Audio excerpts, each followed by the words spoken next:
Hello and good evening, everybody. Welcome to the CivFR Squadrons. We're gonna see the big brothers of the platypus tonight going against looking for DShark.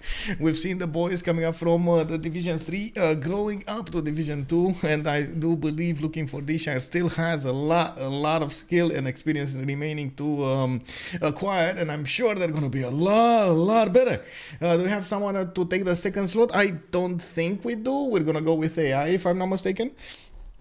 Also, hello there, bonsoir CC Pyro, hello there Star Spanky, bună seara domnule, Yorkshire Gold Breed, thank you so much for picking up that first promotion over there. Hello. I can ask them if you want. Okay. I can definitely ask them. Give me a second so I can set up. You want offered to join for second slot. Thank you so much, sir. So it looks like the CivFR squadrons are starting to get their ball rolling, and we got more and more games started up. They're waking up. Everybody's waking up. We're gonna have also the CPL Premier League starting up this week, and we've seen actually a game. We tried to see. Don't get me wrong. We tried to see a game on Saturday. I'm so sorry about that event there. It happened. Technical issues, very big. I hope they're gonna fix it. We do need to see how things will evolve and what will happen in the next ones. Sandorius also, good evening, sir. Mazel Chen, hello, sir, hello. Looking at what's going on here, AlexCrazy is telling you that yes, you can, but I think you should wait until the map, the bands, the picks and bands are finished, so they don't actually interfere. Onitera, bonsoir monsieur, bienvenue, hello. Now we do have a map Primordial tonight. It looks like we're going in for a treat. We're gonna have a treat tonight. Very nice. Let me actually take a look here and put the map type. It's gonna be Primordial. Without the double points there, Primordial. Okay, there we go. And they did start banning. It's very important to note on the Primordial map, we will see quite a few connections on the seas, and it's actually much more connected than Seven Seas is in that aspect of the game. We're probably going to see them try to prefer the coastals more than anything else. It looks like they're going to prefer to ban as many as possible and then work with whatever's left. It does seem like we do have Portugal taken out in the first one. Thank you so much, by the way, CC Pyro. We got Spain coming up in the second ban. Phoenicia in the third one. And then it seems like we're going to have Maori taking up the fourth. There we go. Give me a second so I can actually... Okay, so Basil, the second... It's going to be also taken down. Of course, with the Dromos, he can do a significant amount of damage against his opponents. It is quite feared on the seas. It also has the opportunity to maybe crusade his opponent. When that extra plus 5 comes into effect against his opponents, you can imagine they're not going to be that happy about it. The players, especially on these maps, do tend to try to take it out as soon as they can, so they don't have to deal with that later on in the game. We do need to also take a look at what's going to be the sixth one. This is going to be quite important because right after this, they're going to get to pick. Norway is going to be taken down. And so we do have quite a few strong picks remaining. Indonesia, Victoria, remaining for the pickings over here. I'm pretty sure they can go for something like Australia as well. We've seen them multiple times how they did manage to pull it off with something a bit out of the box over here with Russia, for example. Japan, there we go, it just flew out of my mind. There are still civilizations like Scythia available to be picked, and I wouldn't be surprised if we would see something like Scythia coming up here. Monkey Wazaro, good evening, sir, good evening and welcome. Also Bex Pomdia, hello there. What will we have today? It looks like we're gonna have a Primordial sandwich over here between Les Ornithorynques Roses, which did actually manage to go into the, I believe, Division A, and then they dropped after a season in Division 2, in Division B, and now they are fighting against looking for DShark, which are coming up from the Division 3 into Division 2. It's quite a matchup that we're gonna keep on seeing during the CivFR Squadrons, teams that are moving around from one division to the other, especially from season to season, where they do acquire new members. Some members leave the team, depending on how they do, how they interact, how their relationships keep on being, and so on and so forth. We do see them actually evolving, or sometimes just staying on the same level. It looks like we do have Adrydry going for Victoria. Then we do have Indonesia coming up with the third one. We do have also in the fourth one China, Kublai China, which actually, I gotta say, big announcement. That it's very, very close to being banned in the Premier League. I don't know if it got banned yet. I don't know. I don't think actually there was any announcement made about this, but I do believe there was a vote about it, and the players did vote. Oh, wow. It's so close. It is 39 to 39 votes. Oh my god. 39 votes to ban, 39 votes to leave. Wow. You guys gotta see this. You guys gotta see this. Check this out. Look at this. Look at this. Unbelievable. Should Kublai China be banned for season 2? 39 to 39. Oh man, can you imagine how much this splits the community? It's not often we see Primordial. I know, right? A lot of the times it is actually banned by the players, so they just don't want to play so much in Naval. And of course, now it is a good treat for us to actually see this develop here. R360 was the problem with Kublai for it to be banned. So there are two things with Kublai. First of all, it does have a very strong, consistent bonus when it comes to its trade routes, and you've seen how much trade routes are important. It also prefers from the beginning of the game to go for the externals and a lot of commercials and so on. So the game, all of its game, usually revolves around those trade routes. During the a game, you're also going to benefit from an extra economic policy slot, which also again helps you out develop your empire. And it's quite common to see Kublai China do very, very well, have a very, very good tempo when it comes to its game overall, especially late game. It's unbelievably strong. A bit of a problem with Kublai, I believe also there was a bug that is going to be fixed. The extra culture and the extra science that he would have gotten from the boosts, I believe he does get it from both, right? You know how China has an extra 10% over other nations from each boost.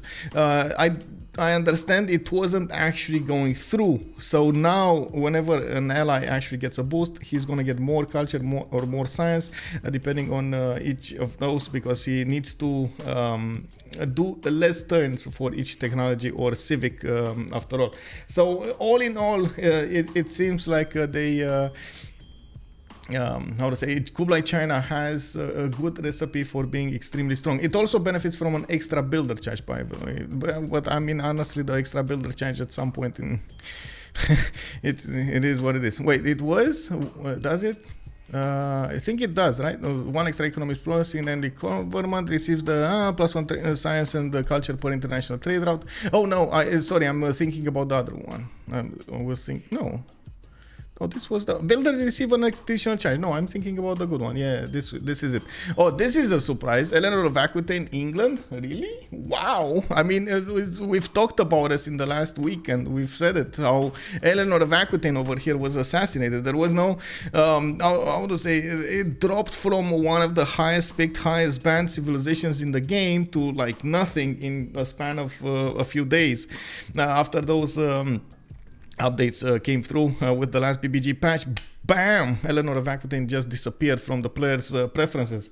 Also, LDK, hello there, sir. I'm fine. How are you? How are you? How is streaming going? I do hope we're gonna see some more of you over there on the stream. They banned Pedro. They've no heart. Good evening, Rafifi. Bonsoir, monsieur. And indeed, they banned Pedro, man. Why don't they let us see Pedro gaming? We need to see Pedro gaming. Tiros, hello there, sir, and good evening, good evening. Andy Reo, hello, sir, and welcome. They also banned the Scythia, Rome, and Aztec. All three of those civilizations quite powerful, especially on this map. Honestly, I would have loved to see Scythia also with those boats that can heal whenever they take down another boat. It is actually quite amazing to see. Liss loutre is gonna go for Peter, and this is something that I guess we're gonna have to see how his spawn looks like. But we've seen it quite a few times that Peter can manage to do good on the seas. Now, what kind of distance he's going to have between him and his opponent and so on, and that's something that we're going to need to take a look in the map. Raym is the last member to pick a civilization from Ornithorynques Roses, while AlexCrazy is going to pick from for the other team for looking for DShark. Talking about the Cyrus, okay, Cyrus +3 combat strength when attacking, good internal trade routes. I mean, sure, it's a good unique unit, but might not actually come into effect on this game. Not bad, not bad. I do have to point out, we do have on one side Erwan with Talasta, Liss loutre, and Raym playing tonight for looking for DShark. On the other side, we do have AlexCrazy, which is actually on the buttons right now, trying to figure out what civilization he's gonna pick here. Glowbal with Keride and Adrydry coming up for Les Ornithorynques Roses. And we're just waiting over here for the last ban for the last pick to be made. AlexCrazy is just probably a few seconds away from making his choice. They're definitely thinking about this a little bit more than usual, and especially on this kind of a map, you do have to take into account a lot of things, and I do see they are going for as much damage as they can on the seas. Whoa.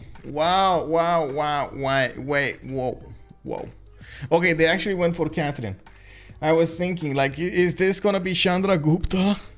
Is this gonna be the Gupta play? But Gupta though. Oh my god.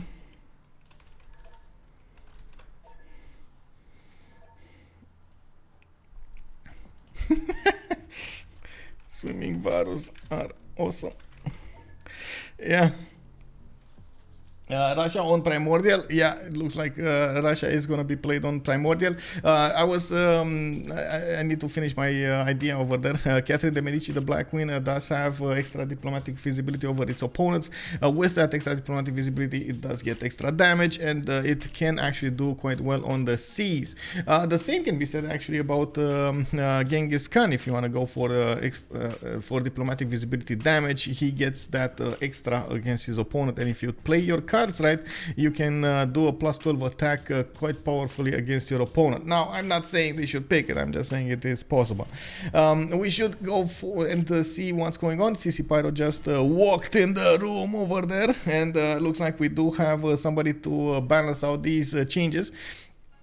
Erwan is gonna go for Hojo. Looks like Adrydry is gonna keep Gitarja, Keride, Eleanor, Talasta on Kublai, China, AlexCrazy on Victoria, Liss loutre on Cyrus, Raym on Peter, and Glowbal on Catherine de Medici, the Black Queen. I just wanna check really quickly the 0 MS if we do have or we don't have. Okay, it should be fine. It should be fine, boys. It sounds yeah, I mean, what can I say, man? What can I say?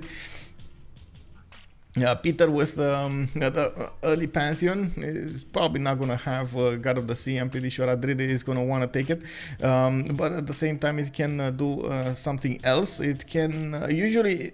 of course, Peter is quite flexible when it comes to its start, and I'm pretty sure if you don't go for your normal Lavra setup with theater squares and the culture play, Peter over here can do a very strong naval timing. We do need to see how this is going to evolve though, and the location of the map, how much tundra, what kind of land, and so on and so forth. Like, so there are so many other things that do need to integrate into our vision over here. Are any of the new leaders good in BBG? Yeah, Mobande is a very great example of how good it is. I'm pretty sure it will catch a ban though. Yeah, the new Congo is quite popular over there. I think also Tokugawa is quite powerful. The problem with Tokugawa is in FFAs nobody actually wants to trade with him, and in Teamers, well, honestly, you kind of pray to be alone somewhere and just use your internal trade routes, because you're not gonna be incentivized to send any of those trade routes to your ally. Well, we'll see how this develops here. We do have China to talk about first, and China is gonna be from looking for DShark. We do have LFDS over here. Talasta with China can actually go on the coast if he wants to. Does look like he's gonna have a decent amount of land to go for, but he's gonna share that land with Persia. I guess this is not really ideal, especially since he's so close to AlexCrazy. I don't think on this kind of a map you afford to ignore the coast. Even if you're in the middle of the land, for example over here, yeah, you're still going to want to put some coastals to help out or trade with your allies and or opponents, depending on what kind of stuff do you need to do. Well, Talasta does have the opportunity to move on a stow tile or settle on the cattle to the southeast. I wouldn't actually say he should stay in place here. He does have multiple cities to place in star formation here, to the northeast, to the west side, and to the south. I do also notice he has multiple 2-2s, hills to improve, and some strategic resources. He is gonna need to get big and get big soon. I also noticed, because he has Persia in the south, he does have somebody to send those trade routes to, which is going to be quite important from the beginning of the game. He's going to get extra, I would say, extra bonuses. Persia from looking for DShark has the opportunity to go on the coast for a 3-1 base on the right side, but he's gonna give up on an extra adjacency campus, and he also has the opportunity to go on the west side on that 2-1. This is actually, he could go for the 2-2 as well. This reminds me, he could go for the 2-2 where the 3-1 sheep asks for gold second turn or third turn, and get the 1-3, and then switch them around for a few turns, and then it's gonna grow at the same time. Now, a bit of a problem here would be if he goes for the 2-1, he's not going to have food in the capital unless he actually switches or buys out that sheep tile on the right side. But having extra culture is going to be nice. There is another problem. His distance of the harbor for the harbor would be a bit too big. And like I said, you do want to trade coastally with your allies, have the ability to get those boats out in the water, and especially your capital cities should actually be placed on the coast, so you can manage to get those boats out quickly. Yes, I know you can put down harbors and so on and so forth, but the harbors do have less strength, like less adjacency. They might not give you... Oh, okay, so I guess extra amenity it is. Yeah, going on a rant over here.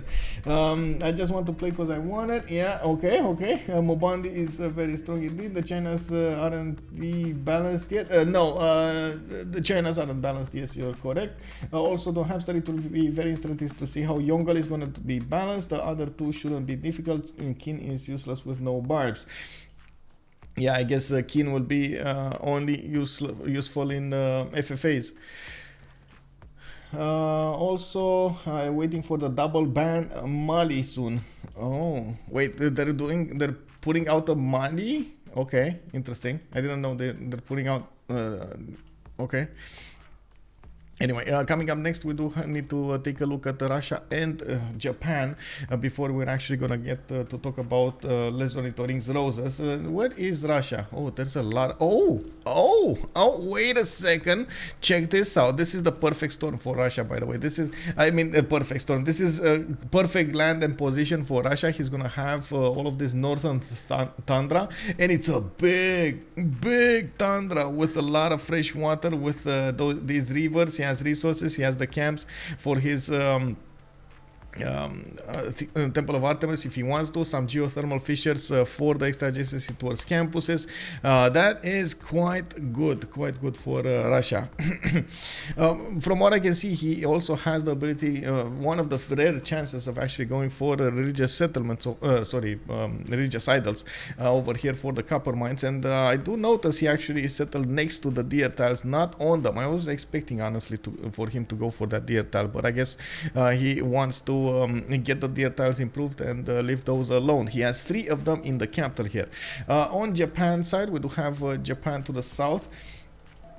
Southeast of Glowbal, and that's actually in fight distance. I believe they're gonna trade punches at some point in the game here, and Erwan is gonna have a 3-1-1 fish to develop here. He's gonna have quite a few mountains for the extra adjacency towards campuses. This is quite nice. Okay, double continents for extra amenities, and I see a lot of land that he could develop with the coast to the northeast. He is not really yet in Indonesia's path. Indonesia might get a connection city to the south, which will put him directly into fighting range with Japan. He might want to time this appropriately so he gets the jongs at the same time there. We'll see what kind of choices Indonesia is going to make during the game. And actually, coming up on this, since I guess there will be a lot of talk about Japan over here. I don't think we do have that much to say right now. He's not going to know about his land, though. That's what I do want to point out. He's going for builder first, which does mean he's not going to get to scout. They might look into buying him a scout here. Sorry, I was trying to figure out the sound here. And we're gonna need to see what he's gonna, what vision he's gonna have on turn 8. At turn 8, we're gonna have a pause for the game. They're gonna have the opportunity to choose a remap. Oh, that actually reminds me. Oh my god, guys, I totally forgot about this. How many remaps? Let's go for 2 minutes. Let's go for 2 minutes over here. Small soldiers in this one ocean. It appears to be one big ocean. Good evening, sir. Yes, I had said issue. Did you answer me asking if you want a co-caster? Oh, I didn't. Oh yeah, sure, we can co-cast. I have no issues with that. Where should I go? Let's go for casters, I guess. Okay. Just gonna finish really quickly to talk about the last 2 or 3 actually. We got to see in Guitarja over here. Oh, hello there, bonsoir, monsieur.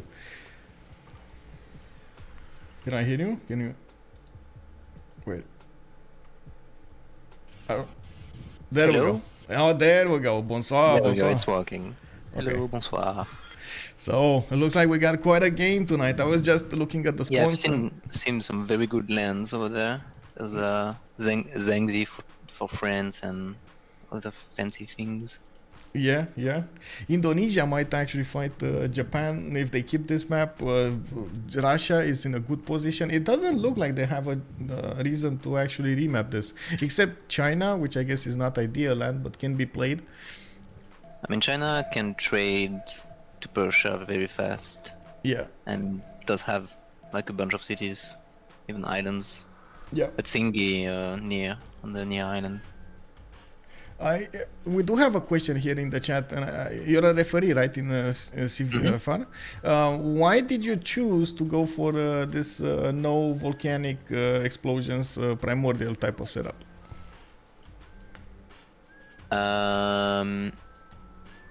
Yeah, that's the correct ridges. When you put classic ridges, there's no less volcanoes. I don't have the exact reasoning in mind, but we didn't want the map to be too random with people high rolling volcanoes, if I remember correctly. Yep. Hey, good enough on salty capybara. Hello there, ma'am. Okay, so remap vote. They got one remap each. I didn't see a technical remap available for anybody here, and we did bounce around a little for the spawns. I do want to point out about the continent of France. France doesn't have his ability to go with the guards against either Japan or Russia. A bit sad, but he's still gonna have a lot of good land to settle and develop his empire. No. It's fine. It's fine. Should be fine. I'm not sure if either of them remap. Maybe DShark for China, but even then, they have good starts. Yeah.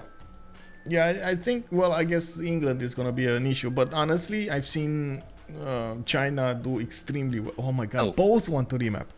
But why? Wow, okay. Maybe they met? I don't think they even met. No, they didn't. Way too far away from each other.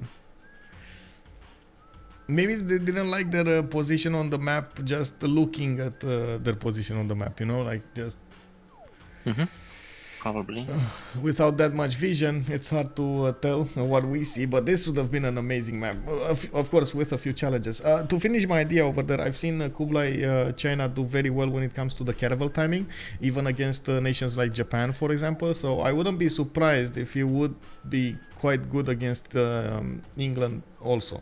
One of the reasons actually it does want to be banned, or the players do want to. Have you seen it, by the way? I guess I saw. You saw it. You showed it on stream. Yeah, it's so split, man. Unbelievable. The vote is so split. Kublai has like one of the best timings with caravel. With the boosts, it saves a lot of science. Because there's like only one tech that shouldn't be boosted, buttress. The rest you get 10% on every sieve, so you're just 10% faster than any other sieve. Which is amazing, especially if you do manage to get your boost from somebody, or you get get them. Well, I guess you get them yourself, like for caravel timing, but. If you do manage to get them on the other technologies, it's amazing. On the civics, the mercenary timing, for example, I'm pretty sure you can't get it. It's very unlikely you're gonna build 8 land units. That's what I'm saying. Yeah. Oh man, this is so much land here. Wait, is this? Yep. Is this technical for Erwan? 1, 2, 3, 4, 5, 6, 6. 5 actually. That's Japan. Yeah, Japan. It should be fine, right? 1, 2, 3, 4, 5, 6. 5. And you settle on 7th, and then you settle on 6 on the stone. Yeah, I think so. What is it? 7 turns to settle? You must settle on the 7th turn. Okay, so it should be fine. 7, yeah, it's not technical. He's not gonna be happy though. Everyone over here is not gonna be happy. You can do some fancy proxy with harbors in the middle and your 3 cities. That's about it. Well, I guess... He has turtles, Scotspawn, right? He has a lot of turtles actually. Yeah, I mean, that's nice. I don't think he's gonna snatch God of the Sea though. Adrydry there, I'm pretty sure he's gonna get it. Oh, Adrydry has the same problem. Oh. Wait, no, this is Persia. Whoa, Persia. Okay, well, they kind of drop like a rock here. Honestly, I would have preferred the previous spawns 10 out of 10 times versus these ones. We got another one here. Look at London. London is pink. Oh yeah, a lot of islands. Yeah. Damn. That island is a bit sadder than the others. And look, oh my god! Indonesia will need to go. Yeah, Indonesia in the little puddle. She can put 2 canals, like 2. Yeah. Yeah, she can join the seas, but a bit hard. Well, at least he has a way out of his spawn over there. It's fine. Paris, one big continent. No, not that big. Oh, wait. Paris is. Oh, okay. It's an ally of Persia. Yeah, that's fine. There's Russia way back down, but. Where is Russia? You said Russia. Down here. France. Not bad actually. Not bad land for him. If he goes for the deer he's gonna have the ivory as well. 1, 2, 3, 4, 5, 6, 7 tiles over 8 tiles to improve. Not bad. Also, Vatican City right next to him. Wow. Okay. Yeah, the cattle one on the north. Yeah, the cattle settle. Yeah, this is gonna be amazing as a second city. Mm-hmm. And he's decently spaced apart between, like there's a decent amount of land between him and his opponents. He's gonna be fine. He's just gonna keep on simming here. I'm quite curious how aggressive Ornithorynques will be. I feel so. I hope I'm not mistaken here, but I do remember Ornithorynques Roses were in Division 1 last season. Yep. And looking for DShark came up from Division 3, right? Yep, exactly. Also, Ornithorynques lost a bit of players. They lost Orancy, Apple, and other big players like that. Okay. So But now yeah, the new generation starts to take hold. Okay. Exactly. Okay. Exactly. I mean, nice. To be fair, Ornithorynques, it looks like it's quite an organization over here. They have their big boys, then the big boys teach the academy boys, and then the academy boys grow up and go into the big boys, and so on. It's like a circle of amazingness over there. Ooh, Russia is walking his deer. He's growing in 6 turns. Yeah, he wants a builder faster. This might be a mistake though, not growing that fast. But I guess we'll see. We'll see how this develops. I do want to quickly go through each of the spawns, and we're gonna take it with the strategic resources. Let's see, Erwan here with Japan, he's gonna have iron and the horses right next to his city center. Now we do have a wine tile, 231 for him to use, multiple turtles, just like CC Pyro was telling us. And I do see he's gonna have a decent island, but well, he's definitely gonna need the shipbuilding to keep on evolving and placing cities here. In the north, he does have Persia, and he could trade with Persia a little bit later. Liss loutre will have Pasargade settled in the middle of the island, which he will probably put a harbor out somewhere.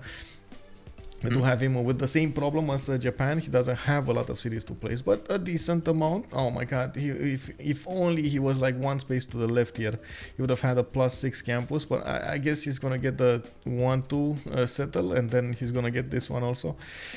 Okay, I'm really curious when he's gonna put down that +6 campus. It's so uncommon to actually see this kind of reef formation. Yeah, kind of reef formation. Yeah, exactly. On Pasargade, we do have his horses 3 tiles out, 4 tiles out actually, a bit on the right side. He has one on the left side 3 tiles away, so that could be acquired. The 2 double wine tiles, the 2-3-1s, will give him the extra production and a little bit of gold, which is always nice. And I do see he has the benefits of an iron tile to the north, 3 tiles away. We do need to take a look at Kublai, China here. So we take them in order of the teams. We do have Talasta with China, with Beijing settling on a T tile. Yeah, that's a T tile. So he has an amenity to work. He also gets to work a 3-1 silk and a 3-1 banana to the north. He can couple them together, or of course the fish tile. And I do see he got a builder. What is he doing? He's going writing first. He's not going for the fish. That is a bit surprising here. Is he gonna go for immediate campus, or is he like, I have so many questions right now. Is this campus play or is this commercial play? Because usually China wants commercials. He wants more traders. That's a big campus in the cap. So yeah, +5 there in the capital. You might think about it very, very strongly. What I do see with China, and this is gonna be a bit of a problem, he's kind of all alone here. So maybe going for commercials is not that important for him, because he doesn't have anybody to trade with. On the coast, east side, he's gonna have Ornithorynques, to the north Ornithorynques, to the west Ornithorynques. Like he's surrounded over here. Interesting. Talasta gonna have a hard game. He does have chokes to defend north and a bit of room, so he can expand. But yeah, at some point he's gonna have to push people. Yeah. Maybe some horsemen and similar units. Yeah, we'll see how he develops here.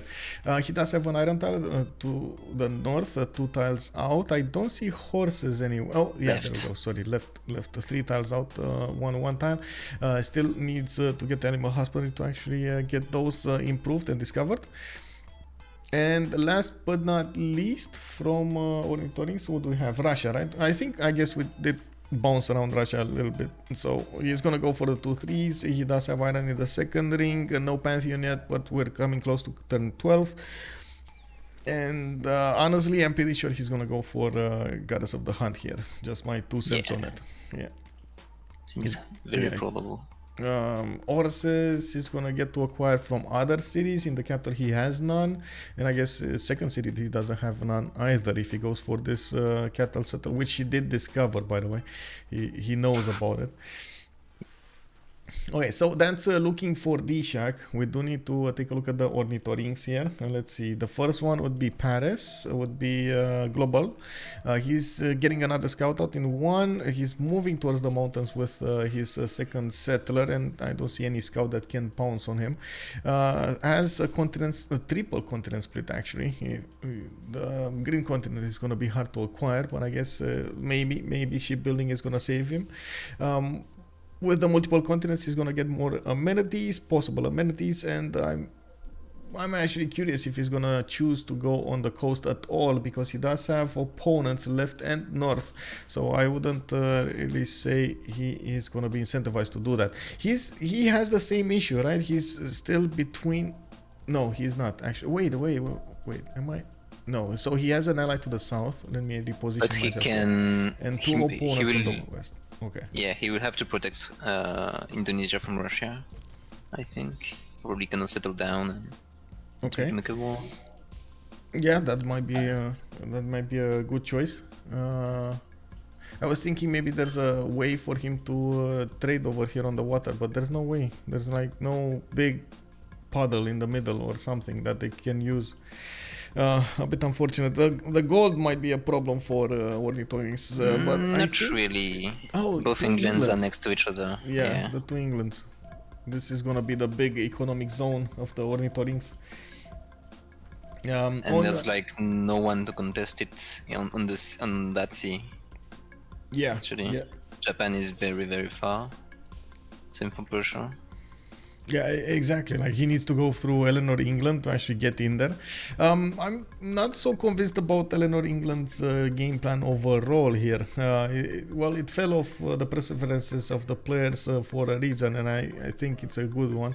It doesn't have the same tempo that it had before, and you don't get so many big rewards for going theater squares. So England over here might just be, or Eleanor might actually just be a weaker Victoria overall on the seas. Yeah, if the game doesn't go late, if you have to cavalry rush, Eleanor is just worse than Vicky, because you have less pre-builds and... Yeah. And theater squares are not very good for rushing caravels, surprisingly. Yeah. I wonder why.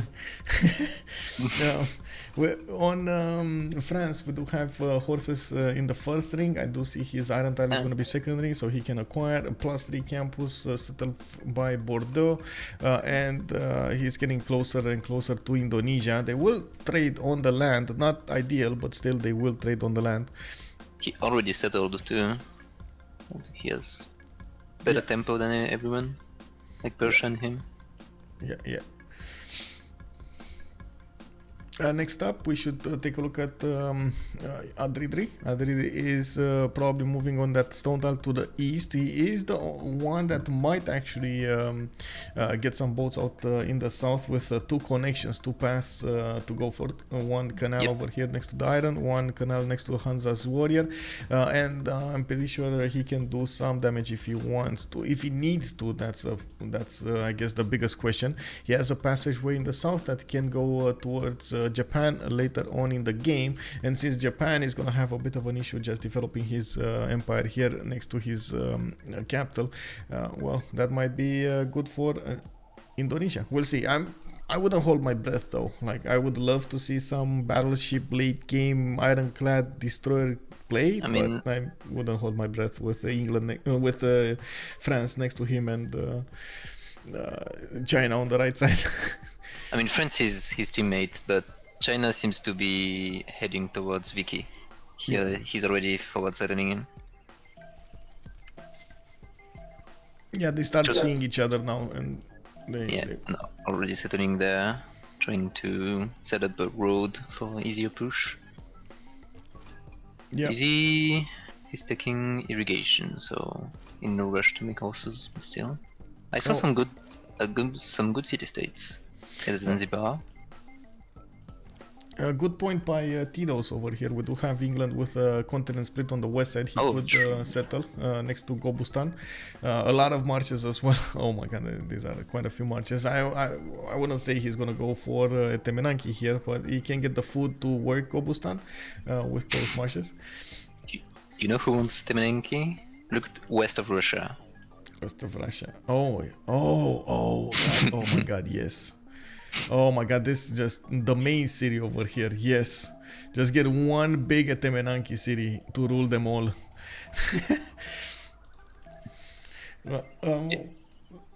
War is declared.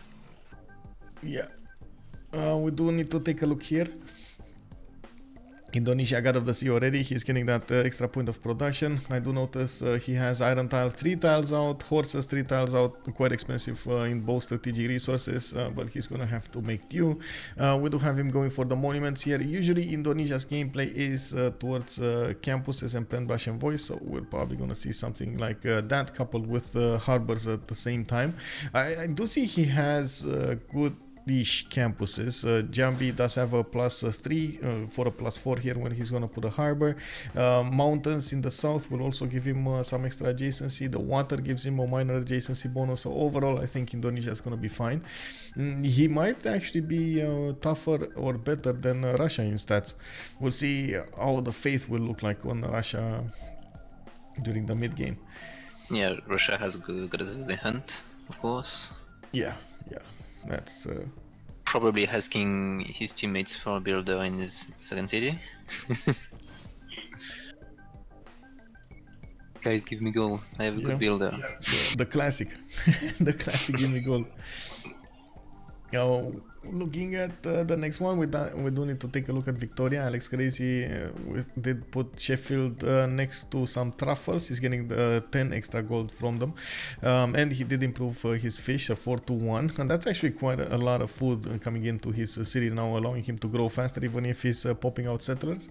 And I do see him needing to figure out where is he gonna go. Is he gonna go truffles? I guess so, right? Truffles, yeah, there we go. That's where he's going, truffles. For a +4 harbor, he does have another +3 campus over there next to the mountains. So I guess all in all, it's a good spawn. Oh, he also has a +4 here. Look at these reefs. The reefs on this map are insane. This is amazing. Yep. A lot of reef fishes. Yeah. It's been a while since I've seen so many of these. First Gary from Japan. Yeah. We do see Alex benefiting from horses on the west side. He does have his iron tile, but it's 4 tiles out from his capital, and I don't see one available for him in the other cities. So honestly, he should think about selling Gobustan. Oh, look at that on Gobustan. He can settle a 1-3. That can turn into a 2-3 with settle there. That should be more than fine, working that city there. Now, I guess he's just... I don't know. Oh, no. He can't settle that kick. If you settle the 1-3, you also can put a preserve on the Gobustan. Yeah, but no, he needs the 1-2 for the other continent. Yeah. Yeah, that's unfortunate, but I guess it is what it is. The map just throws him curveballs.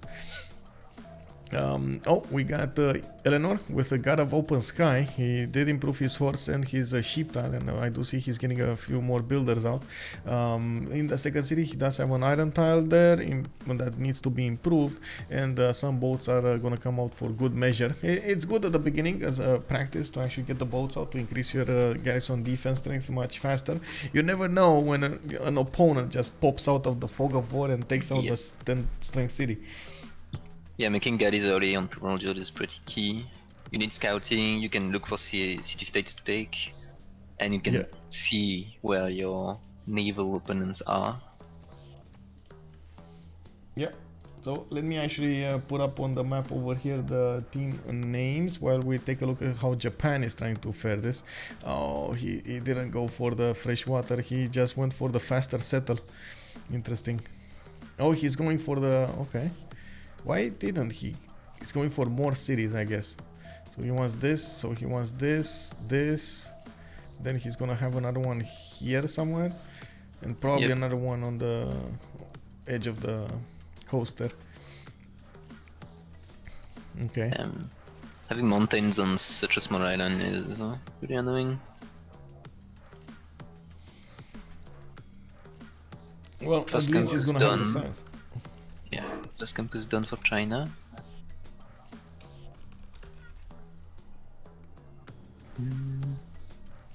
I checked wonders. There's like Pamukkale for Russia, which is pretty good. And the other one is just the Gobustan. There's none that will impact the game. Okay. Just put the two labels on the map here. We do have Ornithorynques on the left side with Glowbal, AlexCrazy, Keride and Adrydry. On the right side we do have Raym, Liss, loutre, Talasta and Erwan.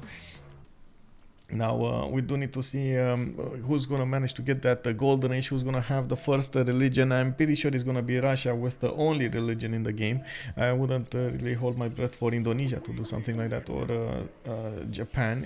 It looks like Japan is gonna go for his normal celestial navigation style.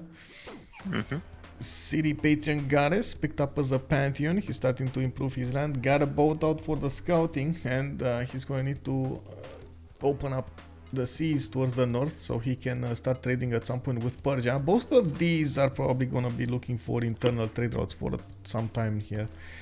Oh, okay. Japan can kill Shingeti on ici. And I haven't seen many good city states to take. Yeah. And that's Zanzibar, actually, I guess. That's so far away from Eleanor. I don't think it's going to be contested anytime soon. Is this good measure though, taking these away from Russia? Because Russia can benefit so much from that extra faith coming out from these city-states. Yeah, but there's It's hard to say, right? Who's gonna benefit more? There's 4 white city-states, so he has a lot of possible faith coming from those already. And there's this Valletta to see if he wants to spend it on that. So Shingeti is killable. Oh, we do have a comment over here in the chat making us look at the leader gender. We do have like all female leaders on the Ornithorynques and all male leaders on looking for DShark. Yep, pretty cute. Yeah, it's interesting how things turned out. We got the Temple of Artemis coming out from St. Petersburg, more lavras being put down, and Raym is gonna get a few builders to improve his land. Didn't get the gold though for Novgorod improvements. Well, he's gonna have to hard build those. It's fine, extra production works wonders there. He should have, there we go, he actually has 14 gold a turn, but not like, where is Alex getting, is this Alex with the truffles, right? Oh, that's why, man, he's getting so much gold, 21 gold a turn here, and with an internal, not even external. That's so much gold coming off from his series there. Truffles 13 gold per turn, just, fish 14, okay. God of War and Plunder as a pantheon for Victoria here. He's gonna get an extra point of admirals from each of his harbors. We got China with Goddess of Festivals. Wow, okay, it's been a while since I've seen somebody pick this one up as China. I guess he does have a lot of citrus tiles and silk tiles that he could improve here. Yeah, already free culture from it if they buy the tile, the citrus. He's going heavy science. Yeah, he's taking bronze rocking. He's gonna push Victoria.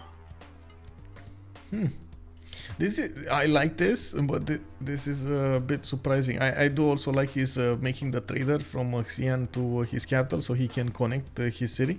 And he's gonna have the gold, he's gonna have the economy to upkeep this good production, some faith and some culture coming up from Moksha in the capital with that +5 campus.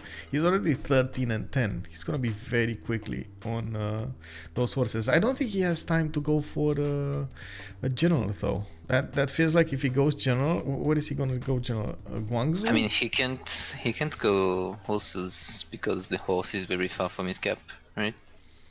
He can't boost it. He needs another city which he is producing right now, but yeah, it slows down a horse rush, so he goes bronze working and secures the general. Makes sense. Oh yeah, prediction, Michael. Prediction. Yes, prediction. Who will win? I don't know. I'm gonna vote for Ornithorynques, whatever, but I don't know if they're favor or not. Ah, I see. You are a big Ornithorynques fan over here. Okay, I see how it is. I see not. Okay. Not looking for the new guys on the block. I see how it is. Okay. Well, to be fair, looking for DShark is making us look more surprised and more surprised. We've seen them do quite well in Division 3, so I would expect they are up to the challenge in Division 2. Did you see over in Franceland what happened? Franceland, what happened? Campus research getting. Oh, he put down Marseille. Why? Oh no. He's actually gonna pick a fight with Persia here. Okay. He's outnumbered. There's even Japan behind, but that does mean that like Persia has to commit on Marseille a bit. Yeah. And at the same time, Glowbal would need to commit to this. What does he? Because I guess he could try to go for something like catapults or defenses in Marseille. It's not that easy to take that city. You only have like these tiles in the north, the crab tile to attack from. The other one is not a frigate. You cannot attack it with frigates. And all of these can be catapults. I don't know. I guess the science is gonna make its mark here. Glowbal is already on 11 science with 7 culture, and from what I can see, Magnus internals going for campus research projects. He really wants Hypatia, and he might get it. He's 2 turns out from getting this. I do see. Yeah, China isn't committing to it. Yeah, China's not gonna commit. So. I mean, it does slow him down to do that. Like 2 projects early is a bit expensive. Oh, yeah. Grafman, I spent him. It's a big horse. Yep. It's getting extra production. A lot of chops also, even if they're rainforest chops. These are quite a few chops. Good setup for commercials and Gavron Plaza between his 2 first series. I am curious if he's gonna try to use the third one as well. He could put it here and then correct 3 good commercials around it. Very good commercials around it. Also, if you fight on the seas, I'm not so sure it's a good idea to go without an admiral, so he might want at least 1 harbor. I don't think it's enough though, like 1 harbor to pump projects out. Even if you chop them, it's not enough. There are so many things that need to happen here. We might see total domination by the 2 Englands on the west side, that they totally forget about France on the right. As in, they do have the power in the both Englands to get those admirals, get a lot of points out, and it will be hard for Persia to get one, for example, while Japan will also be in a bit of a pickle here to get those. So I don't know, we'll see. It's it hangs so much on the players' choices to make an accurate prediction who's gonna get what. It matters how many harbors, it matters if you are trying to chop, if not, if you're trying to do the projects, how many projects, and when. So many things. I do want to say hello, by the way. Spoon, good evening, sir. We got the Frisbee 3 Monk. Hello, sir. And yes, we do have free sim. Eleanor, well, half free sim because he has on the east side both Persia and Japan to go against. So we might actually see the two Englands fight their opponents over here. Yeah, okay, check good. Also, the beer bander, good evening, good evening. Does Indo have opportunity? Yes, he does. In the south, he can canal, and he's actually just finding this out right now. He's going with a builder to scout all of this location over here in the southeast, and he's gonna see that he has at least one, a canal to the south. Now, he doesn't know that this land is also, well, canalable. I don't know how to say that. Let me actually take a look at the city-states. We do have 1, 2, 3, 4 of these religious city-states: Chinguetti, Armagh, Yerevan, and Vatican City. Vatican City right next to Russia. That's going to be amazing for him. He's going to get those envoys in very quickly. We got Taruga, Anshan coming up for science. Both of them are going to be important throughout the game for the players to take hold of. And there are, I guess we're going to need to see who's going to manage to seize them and who's going to get those points. They are going to fight for them. Hong Kong, the single industrial one, is to the south of Russia. Not really a big important city, but you can imagine if you are going for projects, the 20% would help you out a lot. Zanzibar with Hansa will be providing the gold benefits, and they are close to each other. They're in both vision of China and Indonesia soon, so they will know about them. They can put points in them. Also, two culture city-states, Caguana and Vilnius, will be available for the players to seize. We do need to see if they're going to try to go for a culture victory here. It does feel like at the moment they're more likely to set up for some land warfare and naval warfare than going for something like culture, especially with for example, France already managing to take a builder, a one-charge builder from Persia. He's starting to annoy Persia over here, that he's also putting down galleys.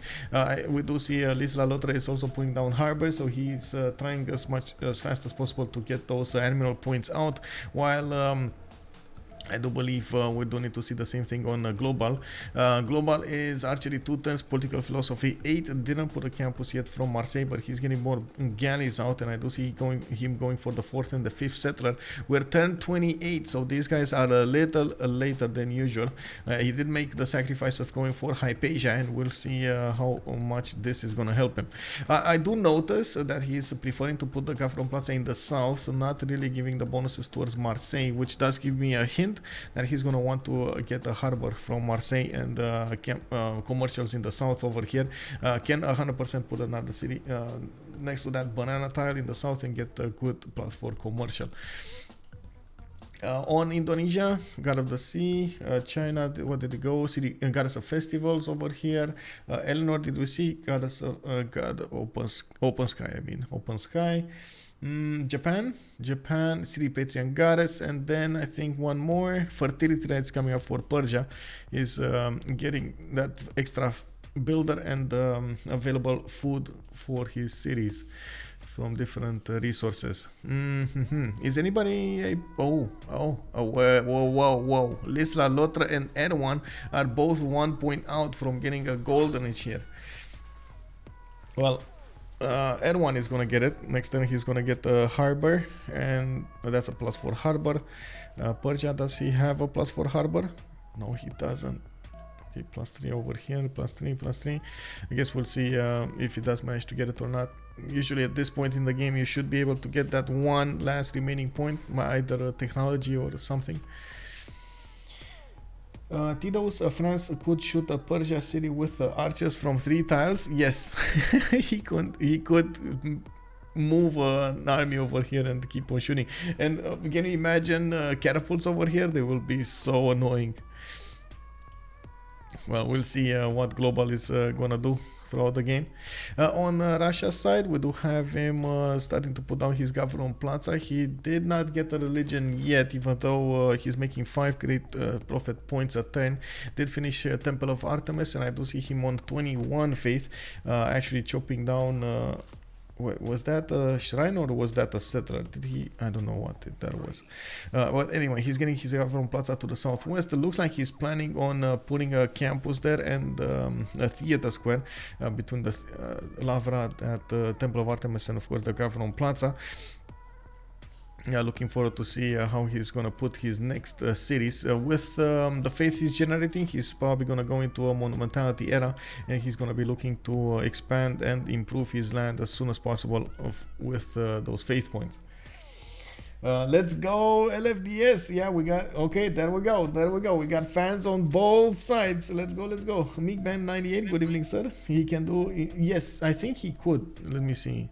But that's, I guess that's something like emergency situation here for Liss loutre if he cannot get it otherwise.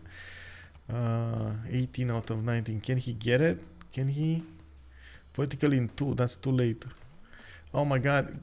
Is he not gonna get it? He just improved something else. No, I'm pretty sure he's gonna get it here, right?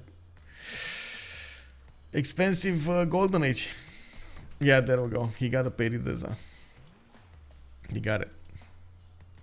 I always love how the fountains move around on the Perida. It's amazing. Okay, government plaza from Pasagarde. We do have it here. Interesting location. I guess he wants to put other districts there. He also doesn't have a lot of reefs.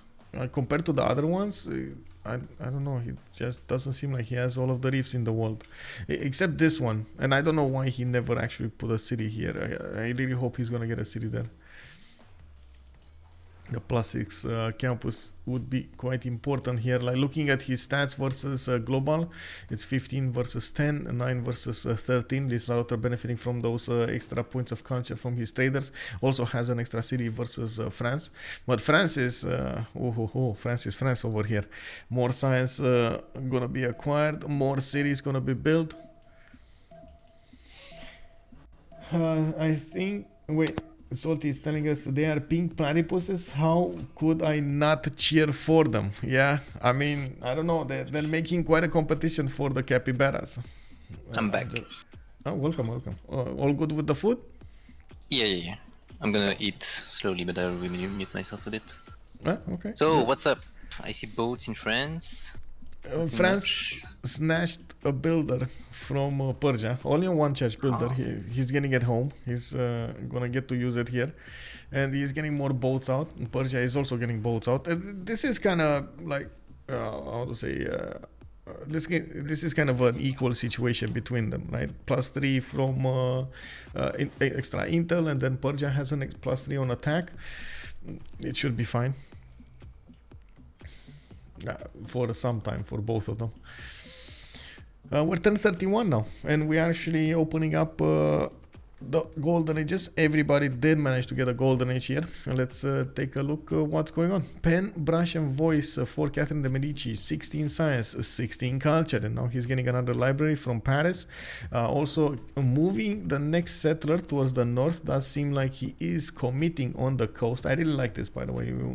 I really like that he noticed the danger and he's committing to confront it, not actually cowering behind the first city he put. We do have AlexCrazy, still needs to pick. Oh, free inquiry. Hello, free inquiry.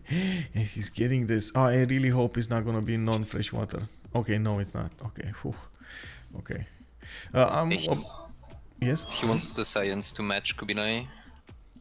Yeah. Kublai is going crazy. Kublai is going crazy. This is the tempo we are talking about Kublai here. Oh my god, if he's gonna start chopping horses, oh my. Does he have an encampment yet? I don't think so. No, he doesn't. Is he making He's making points with the card though. 2 great general points here, and he's chopping horses. Yep. Yeah, he's chopping horses. He's gonna try to do some damage over here against England, and I at least put England on the back foot, right? At least force him to get something done. Anyway, AlexCrazy will have a lot of culture coming up from Gobustan, a lot of science coming up from his Royal Navy dockyards, and I do see him needing to get the gold for himself and his teammates. Keride, free Inquiry Golden Age as well, still on 3 series, gonna get the 4th and the 5th in the south. If he goes through these chokes here, he could settle quite a few cities. Still has a few also islands for his settlers here, so and not that bad islands actually. Shipbuilding next turn for Eleanor. Yeah, audience chamber coming up here, lighthouses, very nice. 21 science and 22 culture. He's gonna need to pick a fight with Japan at some point, which at the moment is kind of stagnating in his science development and culture development. We do have Adrydry with 8 and 19, went for a pen brush and voice 4 series. He didn't go fast for the campuses, and it does seem like he went Harbor first. Yeah, he's gonna focus on the economy here. This is probably gonna force him to get the audience chamber for the extra food, or at least for him to try to get the extra food somehow, so he can get to the 4th pop, to the 7th pop in the capital, so he can get those campuses out. Oh my god, wait, Talasta, where are you going, bro? 42 science and 31 culture. This is okay. This is another level over here from China. This rate of development, we're probably gonna see coursers on AlexCrazy very quickly. We do have Raym. Horses too. Sorry? He has 2 turns horses right now, so he's on the back foot. Doesn't have bronze working. Yeah. He's already on what tech is that? Construction in English? The one with terracotta. Construction. Yeah, he's already in construction, so horses are not very far behind. Like, yep. His tempo is a bit insane right now. Yeah, this is the reason Kublai Khan. To be fair, he had very good land. Like there's a +5 campus in the capital, another one over here that turned into a +10. All in all, it's good land. He also made good choices with the plantations, giving him the extra culture he needed. So all in all, except the fact that he doesn't have an ally to trade with, it's a good land to develop Chinese empire. I do see England actually asked for his teammates gold and got a horse. That horse is gonna escort the settler that he just popped out of Birmingham, and this would be a good question to ask. Where is that settler going? We do have Alex with a bit of a defense here in the form of some archers, so he's still gonna try to put up a fight. On Peter though, Peter 3 series, 4th and 5th, 6th settler out. It looks like he might be looking on that sugar tile.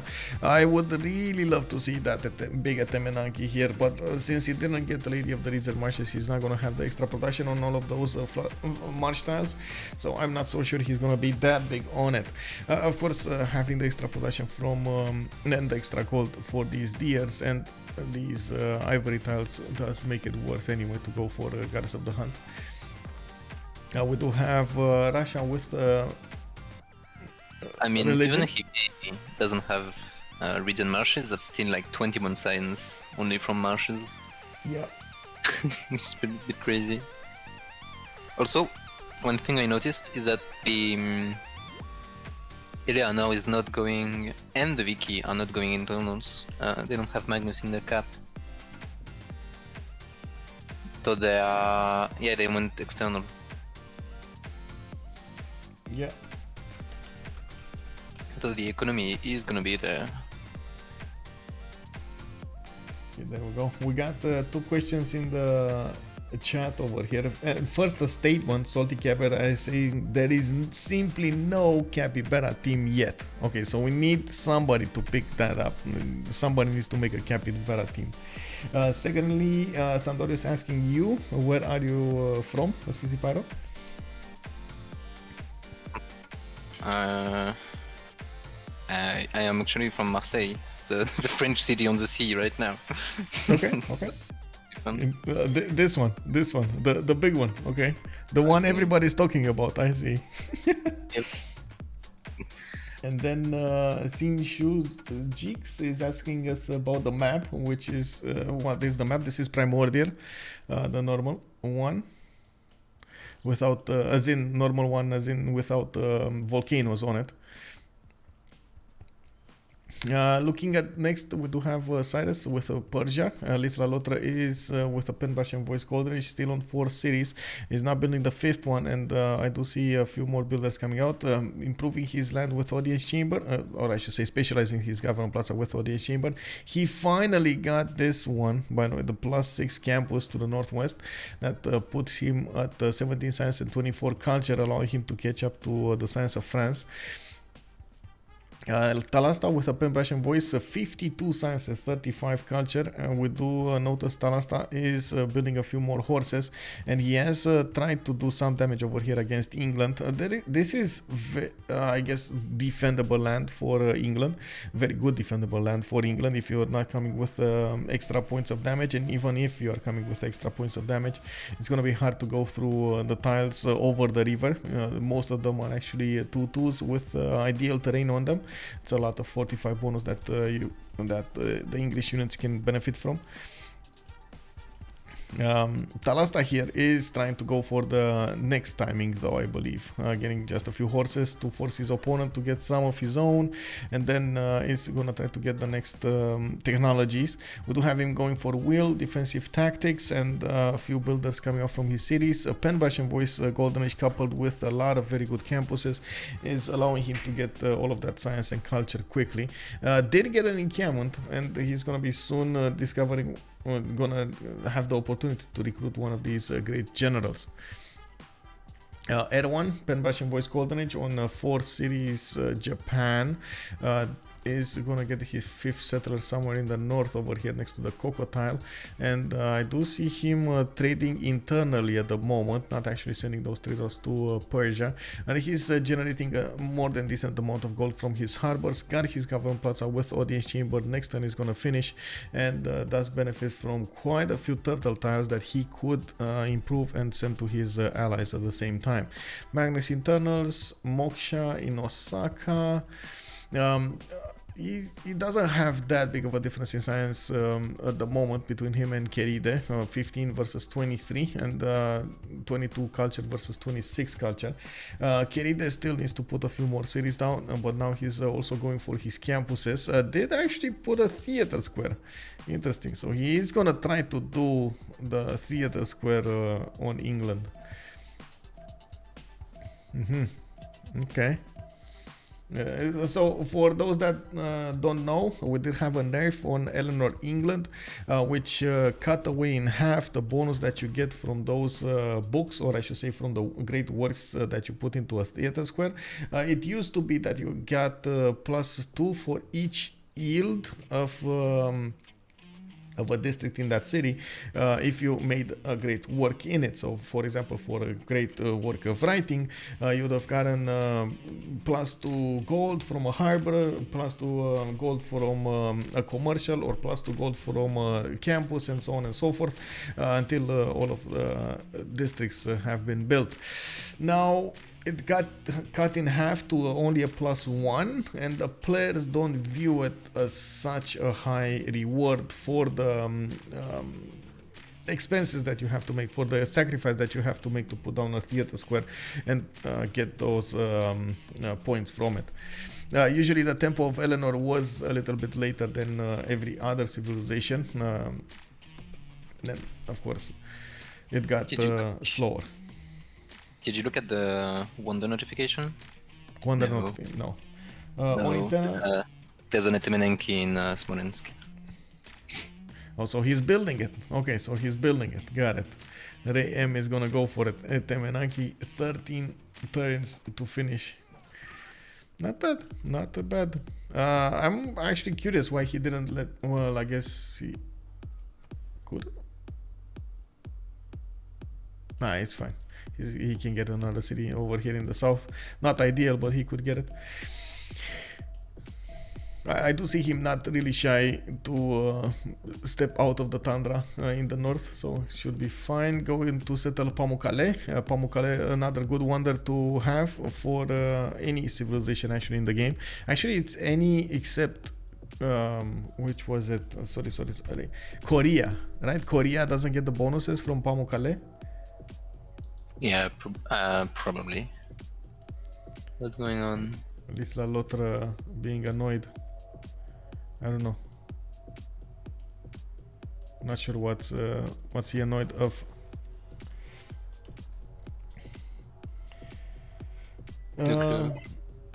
Gunawi 44 tells me to drink water. I have some Coca-Cola and I have some coffee.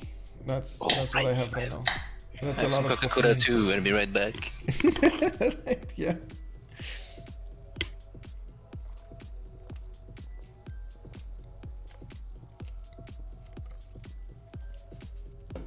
Also, good evening, Circassian. Didn't know there could be reefs in lakes. Yeah, looks like. I'm not sure if that was a BBS thing or not. Reefs in lakes, but where did you see those? Because, oh yeah, there could be like these, right? These. I think this might be something related to BBS. I'm not sure you could have had them before. Yeah, China. 110 gold already from England combo. That is amazing. They will have such a strong economy. They are at the moment the only team that could do those externals, and you can see AlexCrazy with Keride are starting to couple their economies. Also, this gold will allow him, will allow AlexCrazy to keep on putting gold points into his army, and maybe he's gonna stop China with that. Of course, gold doesn't make for everything. You do need the technology to get the correctness to defend against your opponent here, and looking at how fast Talasta is discovering those techs, it is very worrying with castles coming up in 4 turns, feudalism coming up in 1. He's gonna have mercenaries extremely quickly here and coursers with a general. That's you sure that they probably don't have enough gold to redeem that many courses? No, they do. It's Raym 33 gold, Liss loutre is 29, Erwan is 44. It's fine, and they're chopping quite a few horses here to upgrade. It should be fine. Well, I guess they don't have at the moment in the bank, but since they do need 4 more turns should give them enough gold. Do they have some resources to chop though? Maybe some maize tiles, maybe some. Oh, he's gonna chop copper in the city of Beijing there. Okay, around like what, 80 points of gold, something like 100 or something. More horses coming out.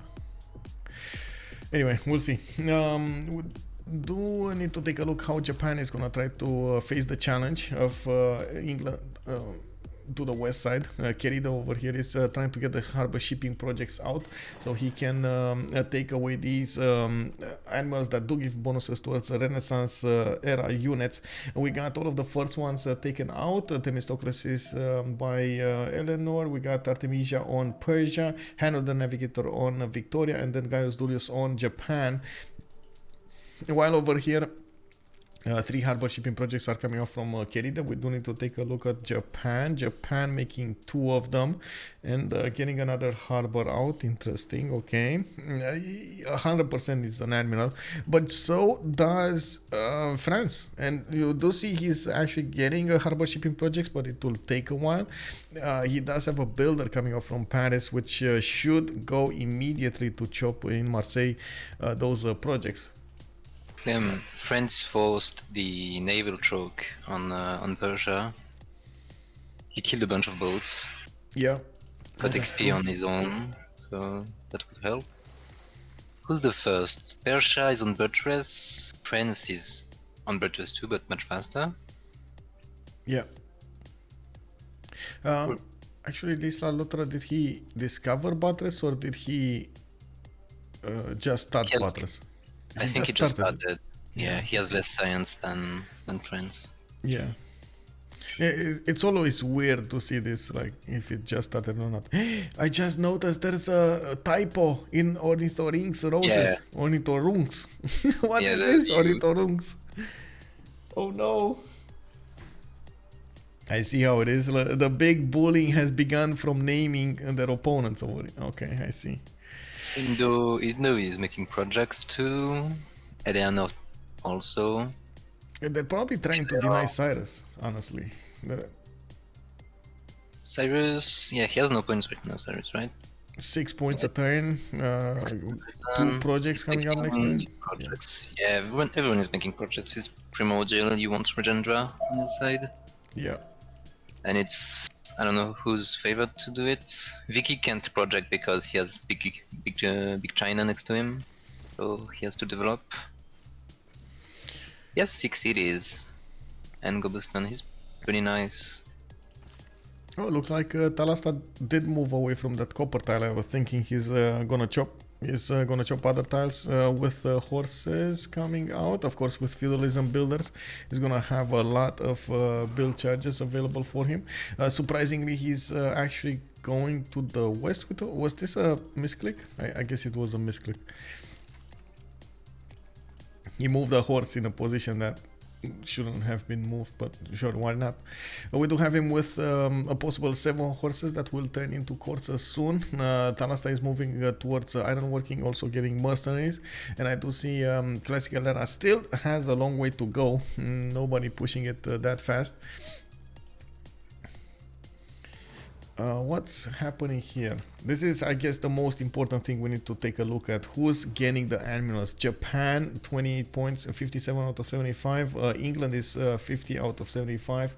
We do see over here we got the push of France against Persia. Persia getting 1 project next turn. He finished 1, right? He finished 1. He's on 46 out of 75. Indonesia 31 75. Oh, France. Did you wait? Did he just? Oh, he bought a builder. He just bought a builder. Where did that? Oh no, Glowbal. This might be the mistake of the game here. Going with the builder he got from Paris, going to the south instead of going to the north, and probably he realized when he asked for enough gold to buy a builder. He's very low on points. He probably won't get one, right? Yeah, if he doesn't chop, he doesn't have that many chances to get one. In Japan, Japan and Persia can get 1 each. Maybe Japan can chop a bunch and get another one. Indonesia's gonna get 1. Also, yeah, but Indo is on France's team, so he can like pass. Also, hello there, Gonawi 44. Hello there. Kublai is making horses to go towards Indo too, probably, right? No, I don't see that happening. Looks like they're letting Indonesia alone for some time now. This is a massive army that at the moment is not actually going to have a response. If these courses all get upgraded in the next 4 turns, they can immediately get next to the City of Legion, start attacking it, like last move, first move, and then these units, even if they turn into crossbows, are not going to be strong enough to defend. And oh no, this is like such a weird timing. AlexCrazy is trying to go against Vilnius with the horses. Oh no, this is like exactly the wrong timing to go and reposition your like commit your army over there on the west side instead of your defense. Okay, let's see. Now we got them. So Indonesia, England, Persia, and that's it. They're gone, all of them.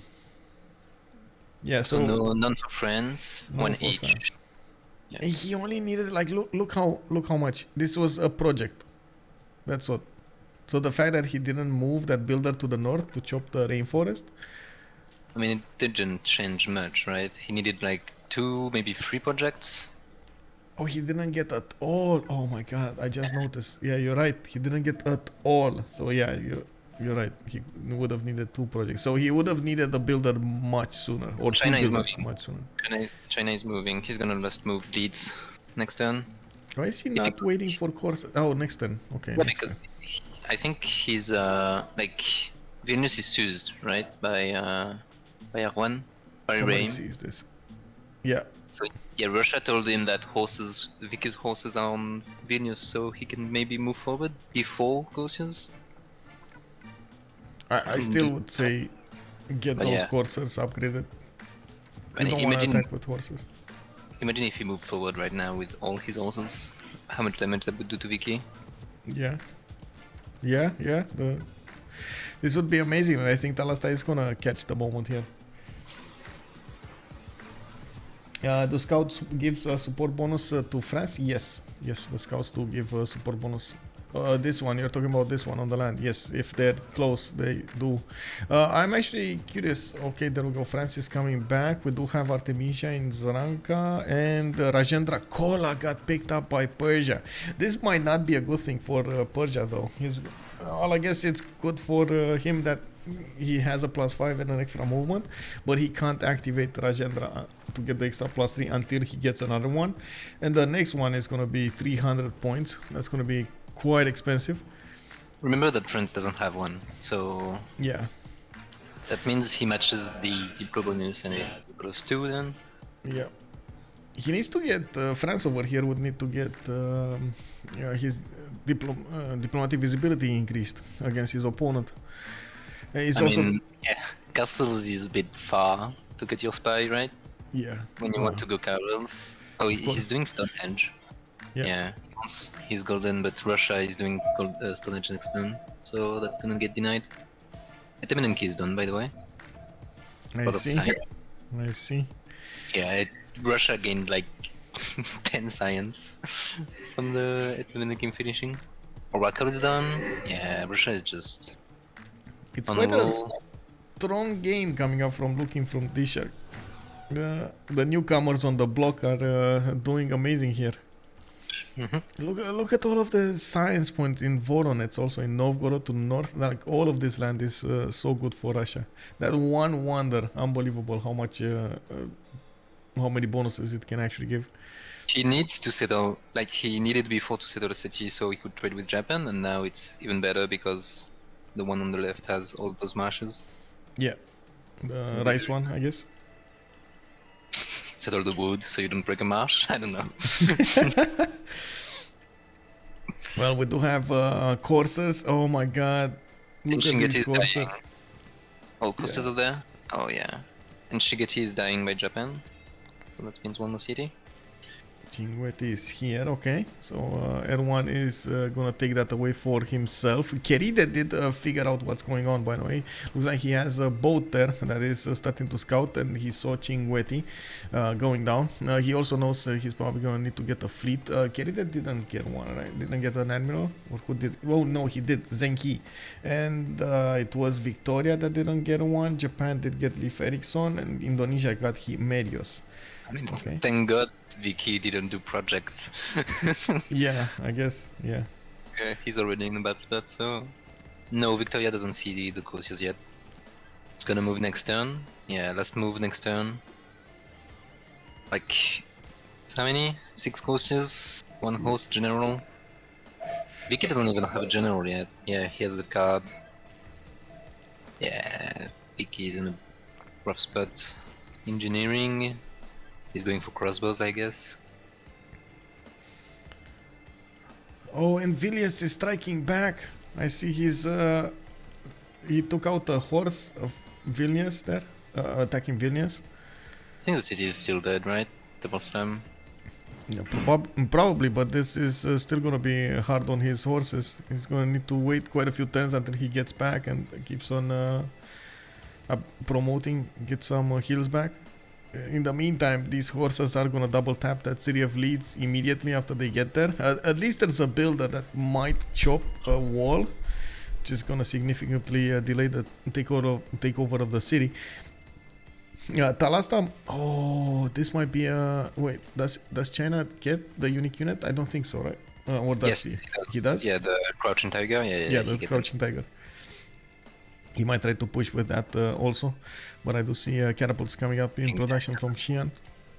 Catapults and trebuchets soon. He has military engineering in 2 turns. That also means niter for frigates. Yep. France is gonna be the first on caravels. He's making pre-builds right now. He only has 2 cities, so won't be many boats. And I can't really say Persia has a lot of boys to fight with or upgrade over here. Global with 39 science versus Liss Loutre 42. They're actually quite close when it comes to those bonuses. I can't say there's a big advantage for France on the He has in actually total, the opposite. Yeah, France has had science earlier, so he has a lead. Yeah. And if you look at the total. Yeah. Only like 70 points is not that big of a lead, like 70, 80 points over here. Still means a bit like a few turns earlier on cartography. Yeah. Colosseum is being produced in Russia. Yeah, Russia is just free steam. And now AlexCrazy just noticed how bad this army looks. Oh man, this is gonna be really awkward, really fast over here.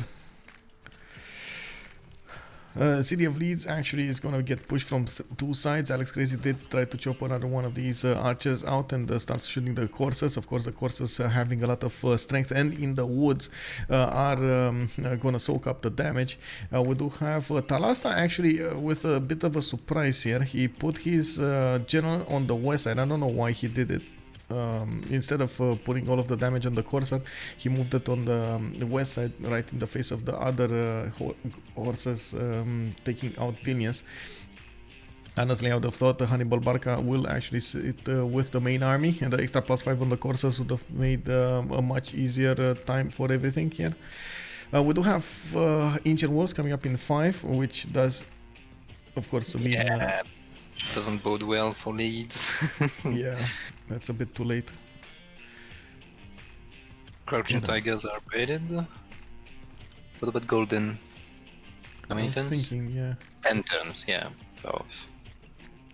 Oh, we got Talasta on 66 science, 50 culture, and I do see Keride is also 67 science, 29. AlexCrazy did go to 62 and 33. So the science is not the problem here for AlexCrazy. It's more about the fact that he needed a lot more units to deal with this threat.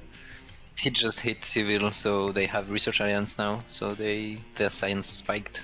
Like they have 7 traders. That's a lot of science. But culture is still a bit lacking because they're both in Ooh, and 153 gold on just AlexCrazy. Man, he can buy a horse every turn, almost a horse every turn here. And he's gonna need to do that if he wants to survive. Yeah. I am actually curious why he didn't, there we go, put the horse inside. That's what I was expecting. Sword is dead, right? No. Oh, crossbows are done. Oh. Yeah, the science spike really helped him hit the crossbows. Good evening, good sir. Hey, good evening, Papa Sparta, and thank you so much for the tier 1. How have you been doing? Japan took a CS, yes indeed, he did take out Cinguetti over here, and he keeps on discovering the land towards England. Eleanor will need to get some defenses going here. We didn't check Russia's religion, unless you did that when I was gone.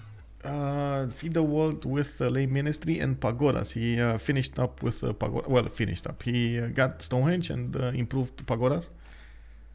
Yep. Colosseum coming up from Raym. I gotta point out that Russia is on 46 science, 49 culture, but he's still in a monumentality golden age versus Adrydry is 47 and 54. That is in a pen, brush and voice. Russia has more production, 102 versus Adrydry is 88, and you gotta take into account the faith generation he's making on 117. He can turn this faith into units, either settlers or builders, or he can turn them into actually land units or attack units when he's going to get his GMC. He shouldn't be that far away from a GMC, right? Did he not get... No, he's still in the Classical Republic. Somebody's going to need to go Divine, right? He's going Feudality first. Yeah.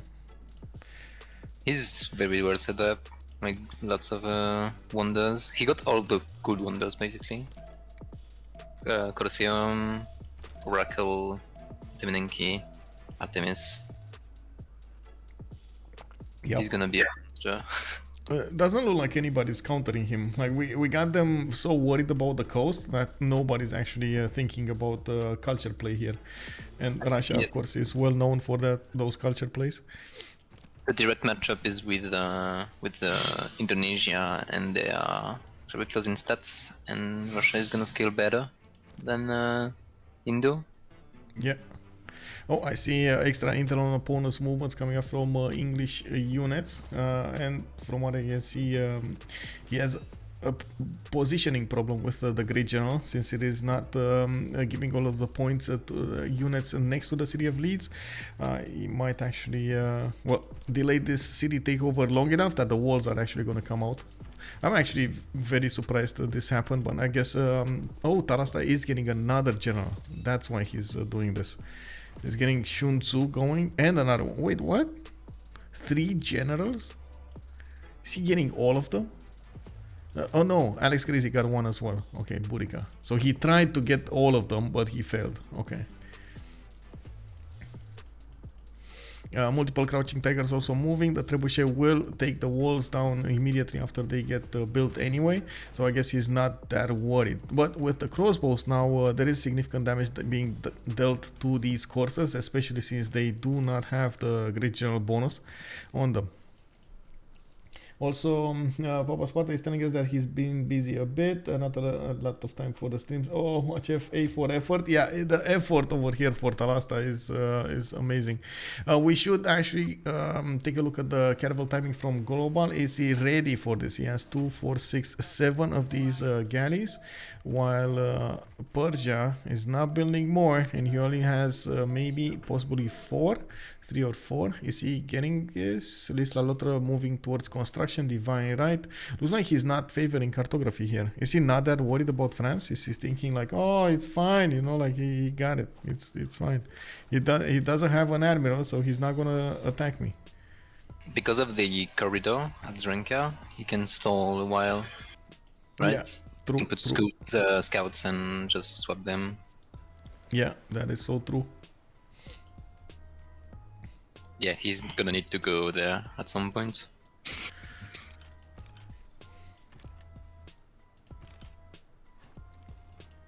Well, the trebuchet does have the extra movement from these generals, and he can move and shoot next turn. The city of Leeds, even if the walls go up, they're probably gonna go up and go down immediately.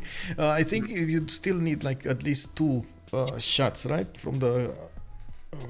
Oh yeah, for sure. There's some horses that manage to sneak by. Yeah, like Ensas was saying, this is fine, you know, the meme with this is fine. Yeah, exactly. Wait, I think I have one of those memes as well. There we go. I have one of those emotes with the burning background over there. Me cross-eyed. This is fine, guys, this is fine. Is Bradford dead? The Gobeston city? 46, Bradford... 26? No, yeah, what a horse. Oh no. Yeah, I don't think so. They just bought a horse there. It was 26, but even with 26, I don't think it was enough damage from just 2 units to deal with it. But anyway, the fact is, Talasta is trying to force AlexCrazy to defend the inner cities as well as his forward city, so he can bring more military to bear on Leeds and less military available for England to defend with. Caravels, yeah, caravels were upgraded. Did not upgrade everything though, only 1, 2? Are they lacking gold? Yeah, he doesn't have mercenaries yet, probably. But they do have a lot of gold. Well, like AlexCrazy and Keride both have a lot of gold on them. Are they that worried about the Leeds, maybe? That they still want to put more gold into their units rather than anything else?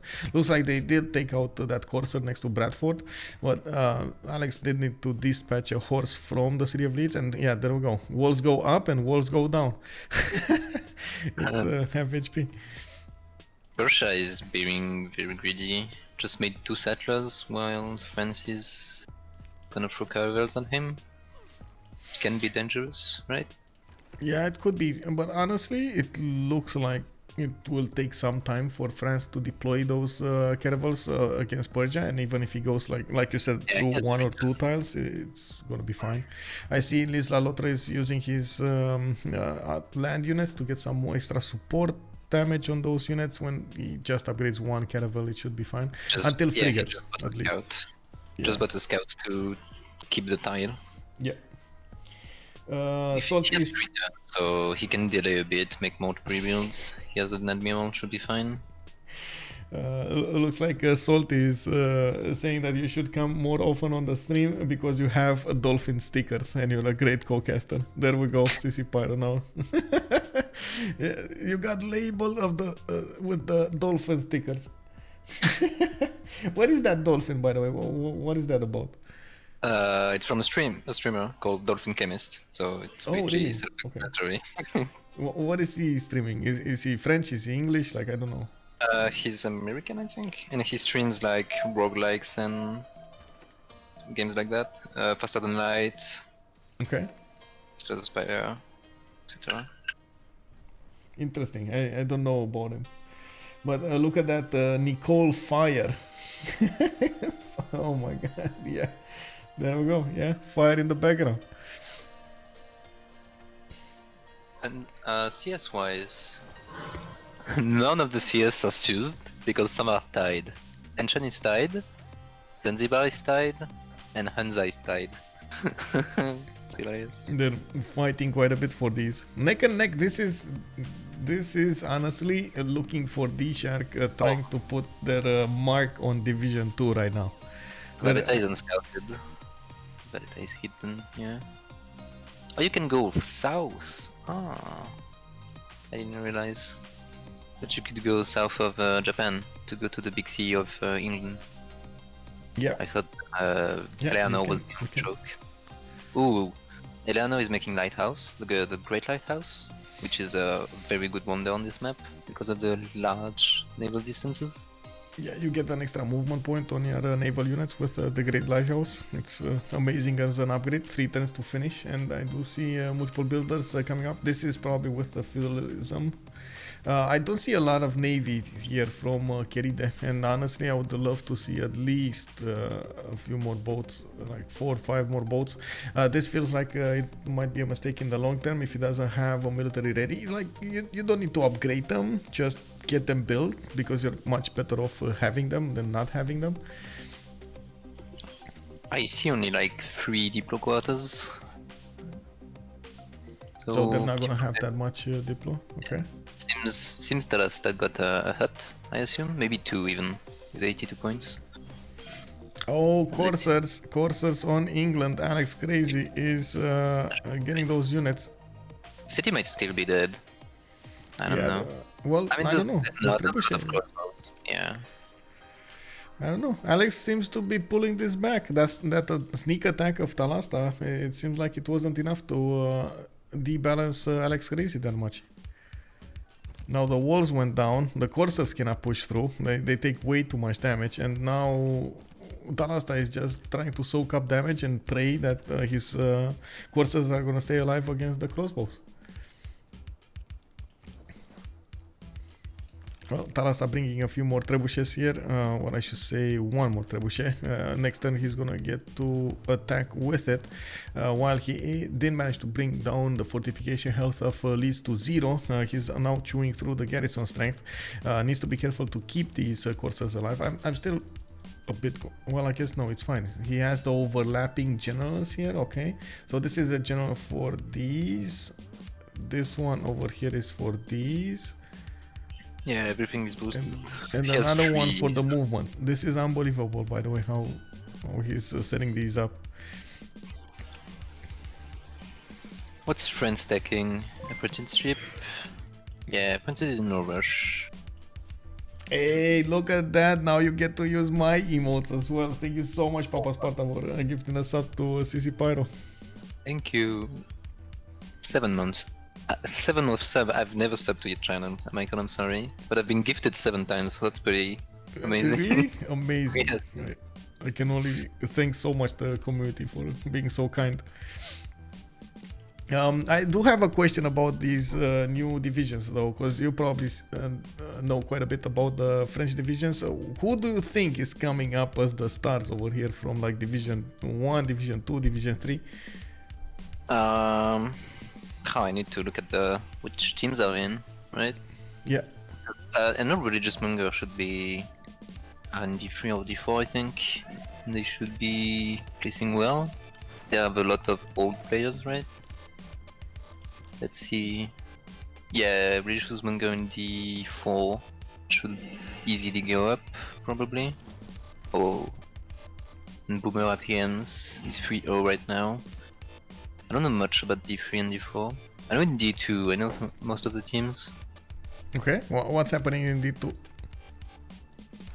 Right now, the Stack Company, right, is 3-0. I think they're favored. We train a lot with them, with the CPS. And like most of the teams in D2, like every season, most of D2 is it's pretty much the same level, right? There's not like many outsiders. Like you remember last season, some team in D1 went 0 wins and 13 defeats. Yeah, wasn't that CPB, I believe, Special Battleships, or was that?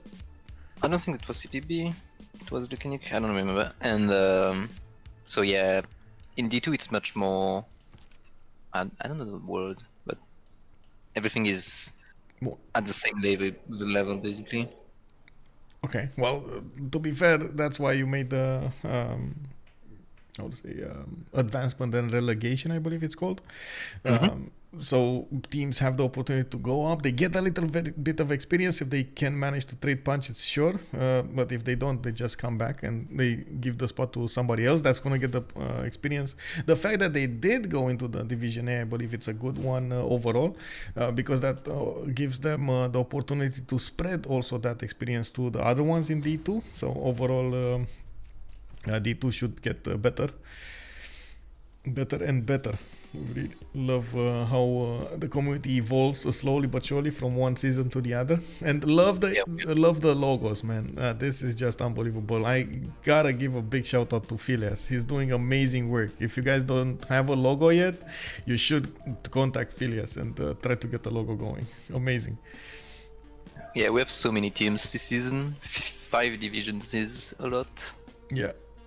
And some of them are actually playing in the Premier League as well. They are quite committed to getting as much experience from everywhere as fast as possible.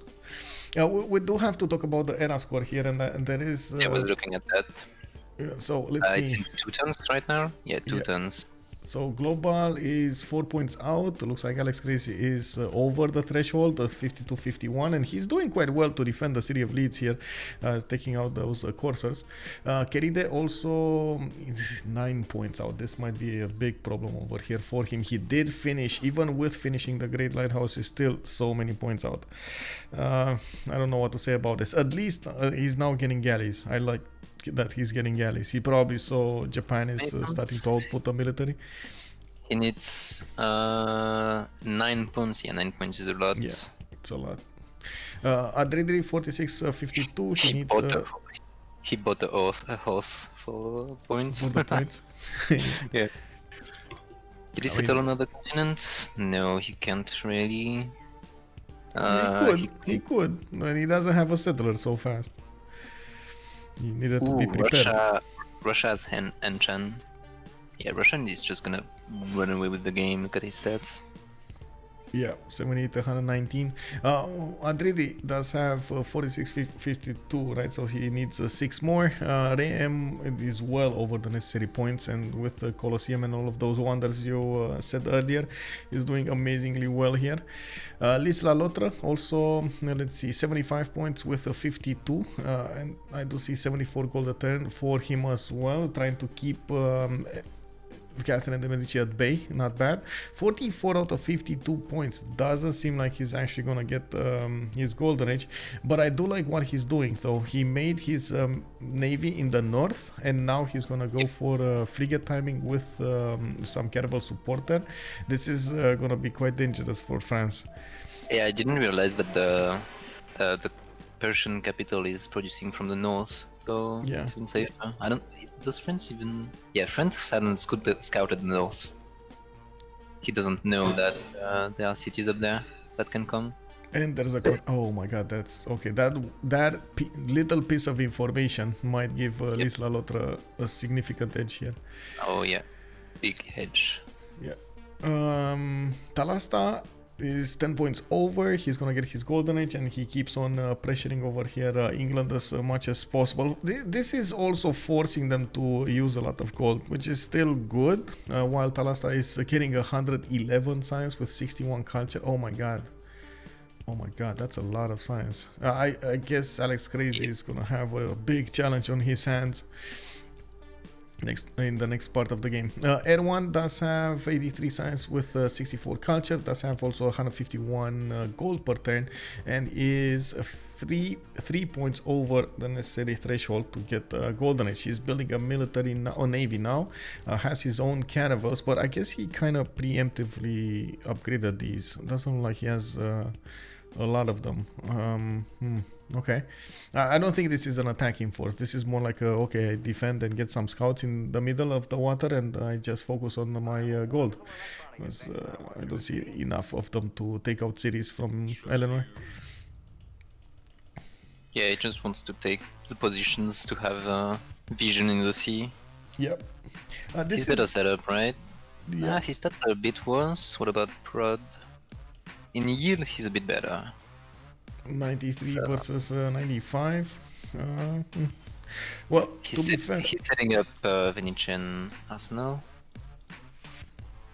Glowbal just levite for era score. Yeah, France got his golden. Yeah, Eleanor and Indo, the two quote-unquote free seamer, are not making the golden ages. So game is looking a bit rough. Yep. yeah. That puts them way behind. One turn of Colossus on Adrydry. I mean, even then, that's not. He was missing 6 points. Couldn't he have gotten a Jong? I guess he was missing Niter, maybe. Maybe they don't have Niter, yeah. No, Yeah, they don't. No, they don't. Sorry, I was looking at Talasta. Yeah, they don't. They have now Adrydry making one a turn. AlexCrazy is making one a turn, but it was just too late, right, for a Jong. Man, one turn too late to get a golden here. Yeah. The big sacrifices you make to get those generals, those animals, you know, like those projects over there, made the difference. Oh, city of Leeds got taken down, razed to the ground. AlexCrazy lost the first city of the game here. That is massive. That changes this quite a bit. He was under siege by 2 trebuchets and he had no way to contest them. Yeah, yeah. We do need to see how Talasta is going to follow this up. I don't think we're going to have a successful counter push from England into Xi'an, and I'm pretty sure Talasta does have the production to output units fast if he needs to. He also has double the amount of science that AlexCrazy. Oh, wait. He just selected free inquiry, so I guess it's fine now. 79 versus 105. Glowbal is 79 over here as well with a pen brush and voice. Keride normal age. But yep. Oh my god, Liss loutre is gonna you see, look at him totally ignoring the boats of France, the two caravels of France that are next to Zranka, and he's gonna go directly for the cities. This is gonna be amazing, by the way. If he gets like 5 of these and one-shots these galleys, this is gonna be amazing. Yeah, France is gonna lose his 2 cities probably. This is one of those moments you actually want to have a webcam on the players, you know, to see the reaction. Like when they see caravels are taking out their units, to see that reaction over there, the big eyes.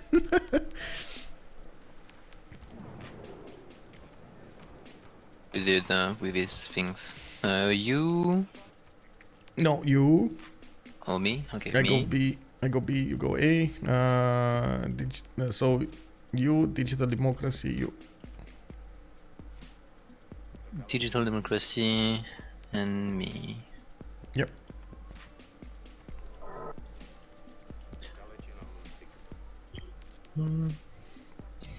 Yeah, looking for DShark is winning Congress easily. Oh, since we do have a little bit of time here, do you have some words to tell us about the land? Will you be at the land first of all? At the CivFR? Oh no, I won't. No. I don't. Oh. I don't have the funds. Yeah, to be honest, it was a kind of a stretch also for me, but I feel like it's so important to be there and meet everybody and to get to play with them and so on. Yeah, I wish I could, but freaking it's in March, right?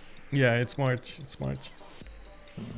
Yeah, the first one actually, that's why I have a problem. The first one put a lot of strain on me. I lost quite a bit of money on the location. But anyway, on the transport, you know, you can't refund the airplane tickets. Oh, you couldn't refund the tickets? Oh, that's... No, nothing. Not like the accommodation, like the hotel and the other one. I couldn't refund them. It was quite rough, but yeah, it is what it is. Should have taken the vacation in France for a few days.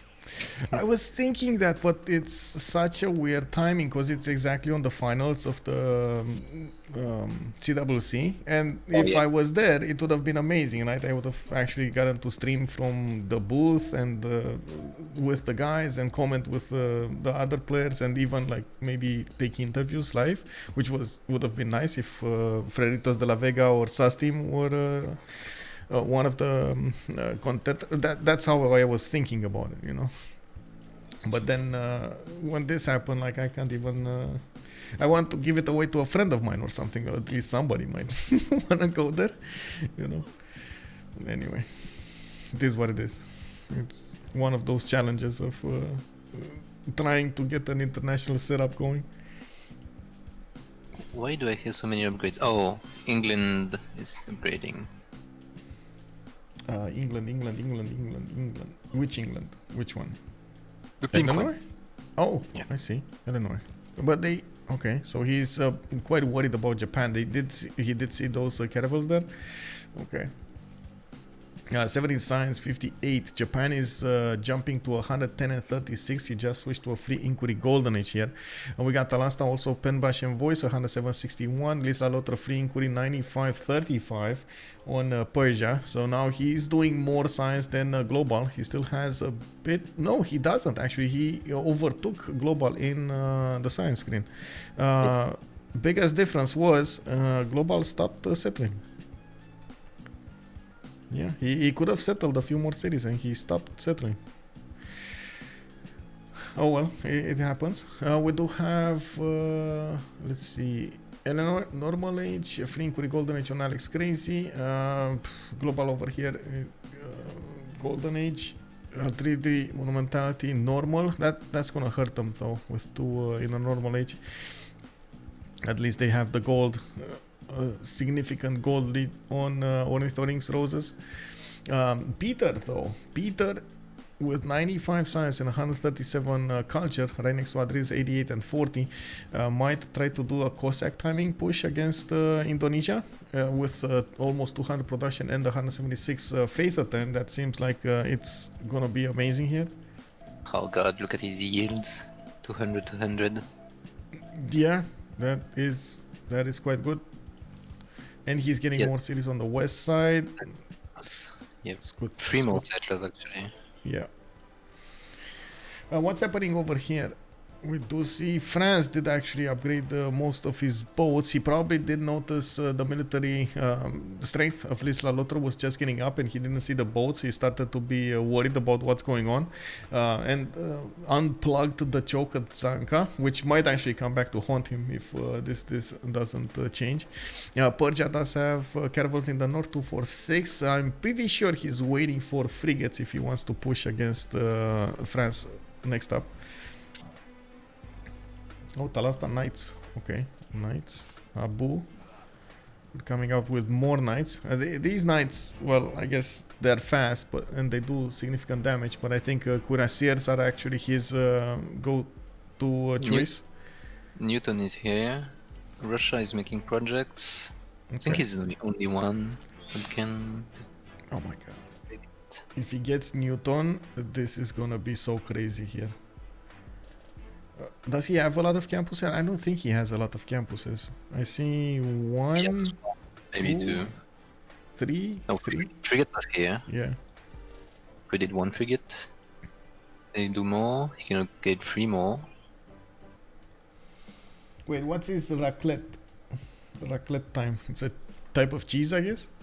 Raclette is a type of cheese, yes, and it has a very specific way to be eaten. Okay. You put it in like a very little pan, like, and you melt it, and then you make it drip on potato and other like meat. Ah, okay. Very popular dish in France. Oh, but it says on Wikipedia that it's a Swiss dish. Yes. Uh-huh. Yes. Okay. It's France, you know, it's on the same thing. So this is, you let it actually afterwards, you let it, how to say, solid again, or after you let it drip. So you eat it there, then and there after you. Yeah, you eat it straight away. Okay. Nice. That requires some synchronization then. How are you managing to heat it up and then put it like that? Yeah, most of the time you have like machines that heat them. You just put your pan in. They are like, each person gets one little pan for them. They put the cheese in, they heat it up, wait for it to melt, and then they do it again. I have one that's heated by candles, so it's very small, so I can eat in front of my computer. I see how it is. Interesting. I thought you're actually like, you need to go to the how to say, not the, oh my god, I don't know why I'm thinking of a furnace. Well, I guess you know what I mean. Yeah, to the heater, and then you come back to the PC, and then you go to the heater, and you come back to the PC, and so on. It felt like a lot of work there, but if you just have a candle on your that's amazing. Beware of fire. Don't play with fire.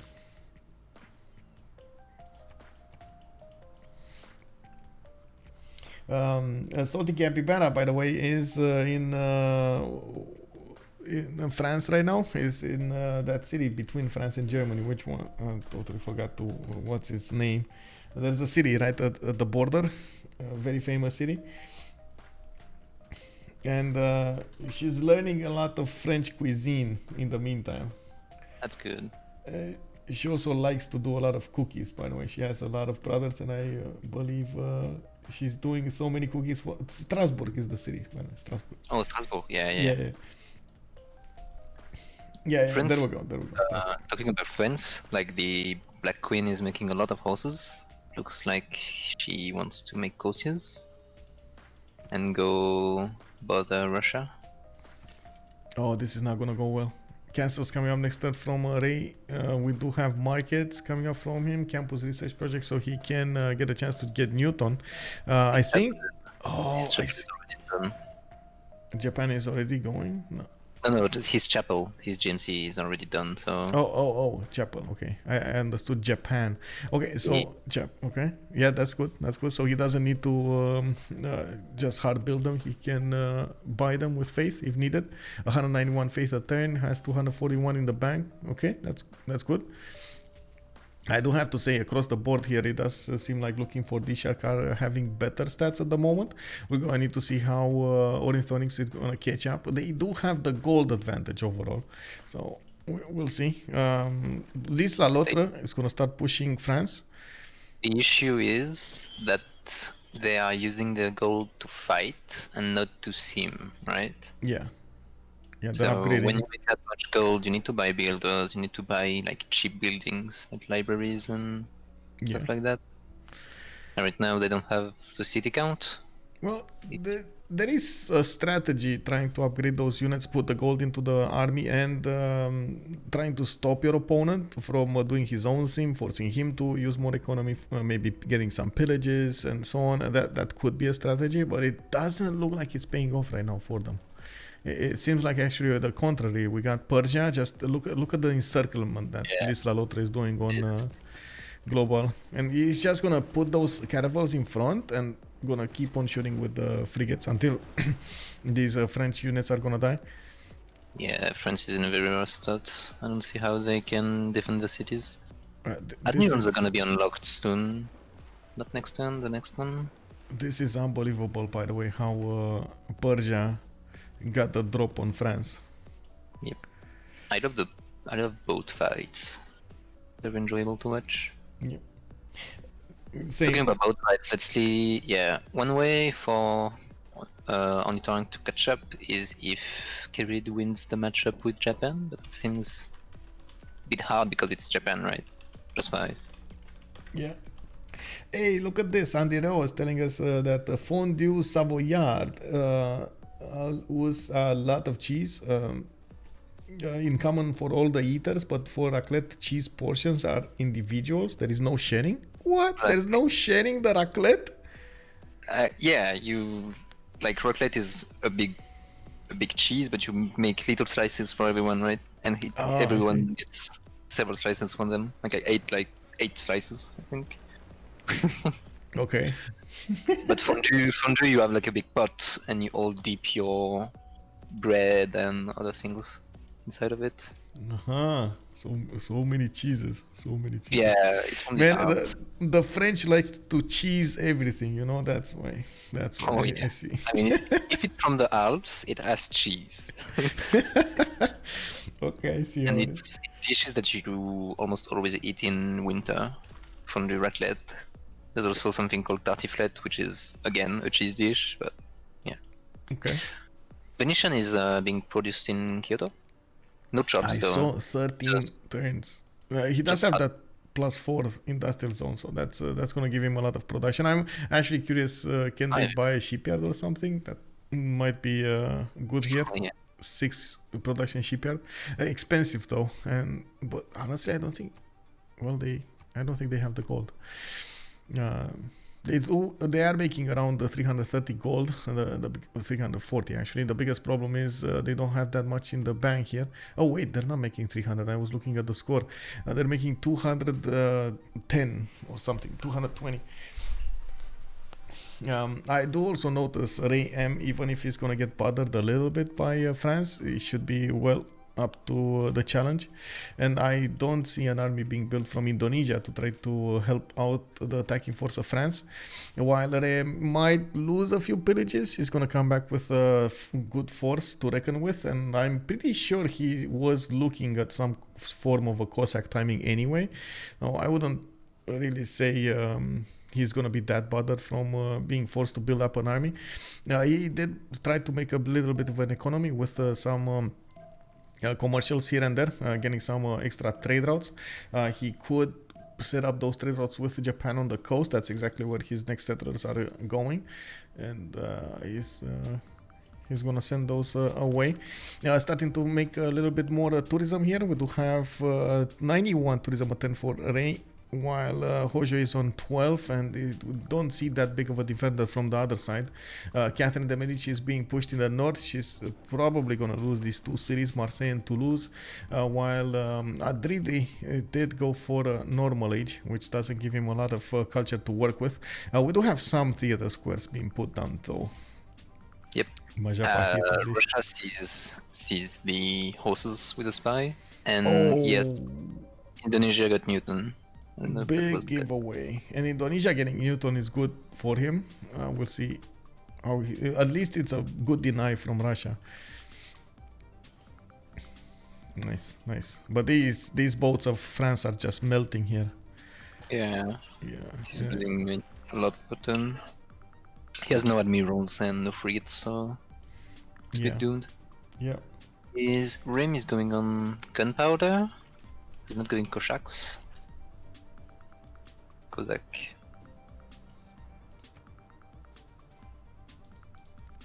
Yeah, looks like he's everywhere here. I'm not sure. How's Eleanor doing? Eleanor getting some more theater squares. I do see Keride is on 88 and 61. Honestly, I'm a bit surprised they went for Eleanor instead of Australia, though. But I guess everybody with its own preferences here. I mean, yeah, the unique arbor is pretty useful too. Yeah. But yeah, I was looking at the boats. Seems like England split up a bit, and he's having troubles matching the power of Japan. He's actually attacking Japan. Yeah, that's what I was saying. Yeah. Okay. Sorry. He's attacking Japan. Wow. Okay. And he does have an admiral on the front line. He has Francis Drake in Plymouth. He's gonna need to get some frigates to use. Right? Yeah, admirals new are admirals. Persia can use Rajendra. Can he? Did he get a new one? Yep. Oh. Got Drake. Ferdinand. Persia. Oh yeah, Ferdinand. But it's fine. Yeah, Drake is for the other one. Yeah. It's too late, actually, to be fair. Persia is just melting these French boats here. Just those two frigates are making so much damage here.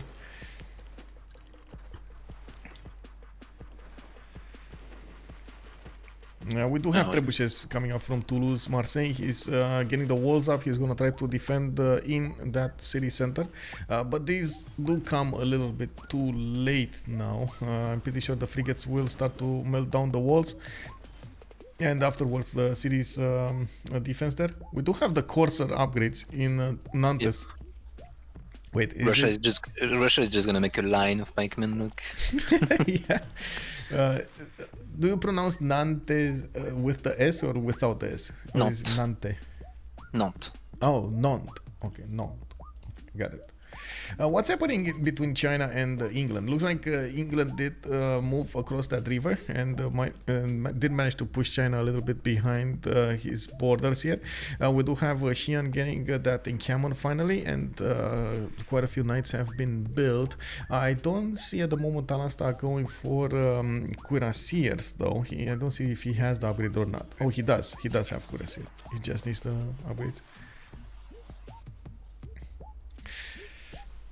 I was also taking a look at the land, coming back to the land here. We do have quite a few international players joining us this time in the CivFR land. Under the Gun is going to join us. Paul is going to come. Wait, is this... sorry, I'm looking at the 4v4 event, right? This is the 4v4 event. If you guys don't know, we got a 4v4 tournament. I would say this weekend. By Adrydry, I believe he's the coordinator there. And I was looking at the descriptions of the teams. It's a fun tournament, if I'm not mistaken. It's gonna be like something like Terra map. Yep. Quick games going on. A lot of aggression. Mm-hmm.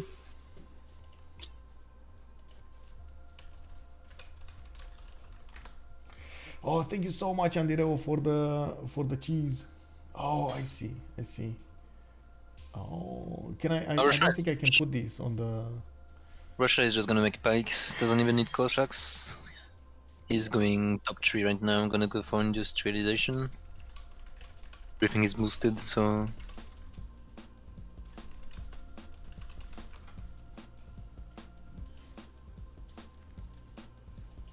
Oh, that's why he was going for musketmen. He wanted to get pike shots, metal casting. Oh, true. He's just gonna make a bunch of pikes and upgrade them. Should be fine. Nationalism in 2, getting more. I mean, he doesn't even need to upgrade them, right? Yeah, no. The pikemen are just more than up to defend against the Corsairs. It's fine. Also, Russia coming on Cossack, I hope so. We do have him going for shipbuilding, and it looks like he's looking to getting some trades over here on the west. I do see he's also switching to exploration. I do believe he was 2 turns from nationalism. Very nice, by the way, very nice. England, Eleanor, was forced to retreat. We do have Japan with a decently big navy over here, also helped out by Persia from the north. Now that Persia doesn't have to worry about France anymore, they are slowly getting the hold of this seas, and they're gonna get full control of the seas right after Venetian Arsenal is gonna finish in Kyoto. That's gonna give enough production bonus towards boats on Japan that he should be able to output, or I should say output his opponent here, Eleanor. Oh, Moscow is There's a new Russian city in the marshes. A new one? Oh, Moscow. Yeah, Moscow. Yeah. Look at that sugar tile, the 6221. Amazing, man. I honestly, every time I see these, I can't get enough of the amazing tiles, amazing yields over there. Well, to be fair, France doesn't have that many courses on the offense, but he is doing his best to try to be relevant in the game. We got 2, 4, 6, 8, 10 courses coming up for him, starting to do some damage against Russia, while he's going to encounter a pikeman line to defend him. We do have also Victor established in the city of Voronezh, and I didn't see if, and I don't think actually Russia got, defender. He didn't. Can he even get defender with lane ministry? No, it was right? denied. It's in Oh, Japan. Catholicism. Oh, I see. Japan got it. Okay, Zementation and defender. Okay. Well, more pikemen, a few courses coming out of the series of Raym. Raym is on 222 production, 235 faith, and I think he's doing quite strong at the moment. Even if Indonesia is also pushing from the east with 2 horses, he should be more than fine to set up his defense before it's too late. Now, in the tech side, his one-turn siege tactics. This is confusing me a little bit. I was thinking he's going to want piking shots to just completely deny France. Need it, right? Can they slam? Oh, he has a general, so they can slam a bit. Yeah, they can. And no general for Russia. It does have one of these encampments here, and we will get the walls there, which is going to be nice. But it doesn't have enough points to actually recruit one of these generals. Even if he's going to try to faith buy it, it's going to be quite expensive. How much is it? 900 faith or something without points? He has a Oracle, but he's using his faith to buy units. He's pre-building Cossacks.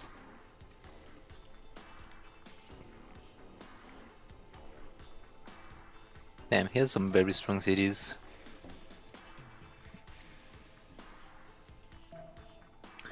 Eleanor is making sea dogs, making a bigger army. Oh, Persia is coming west too.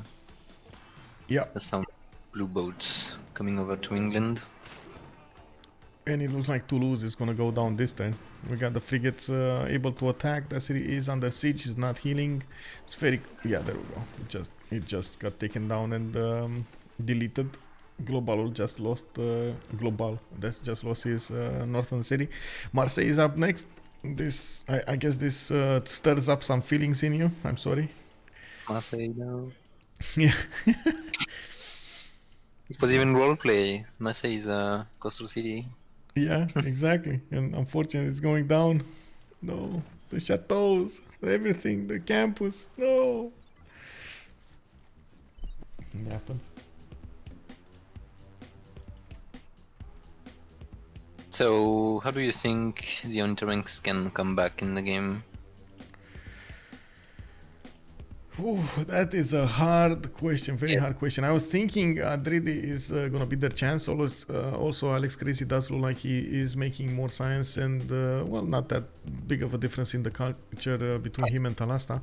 But Adrydry's problem is he's losing his ally to the north.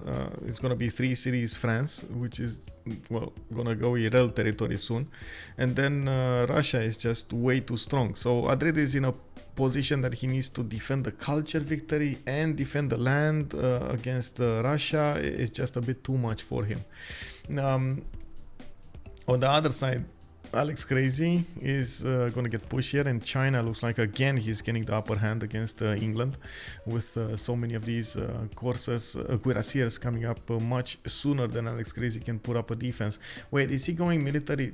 No, he's going military science. He wants to get the red coats, but it's same continent. No.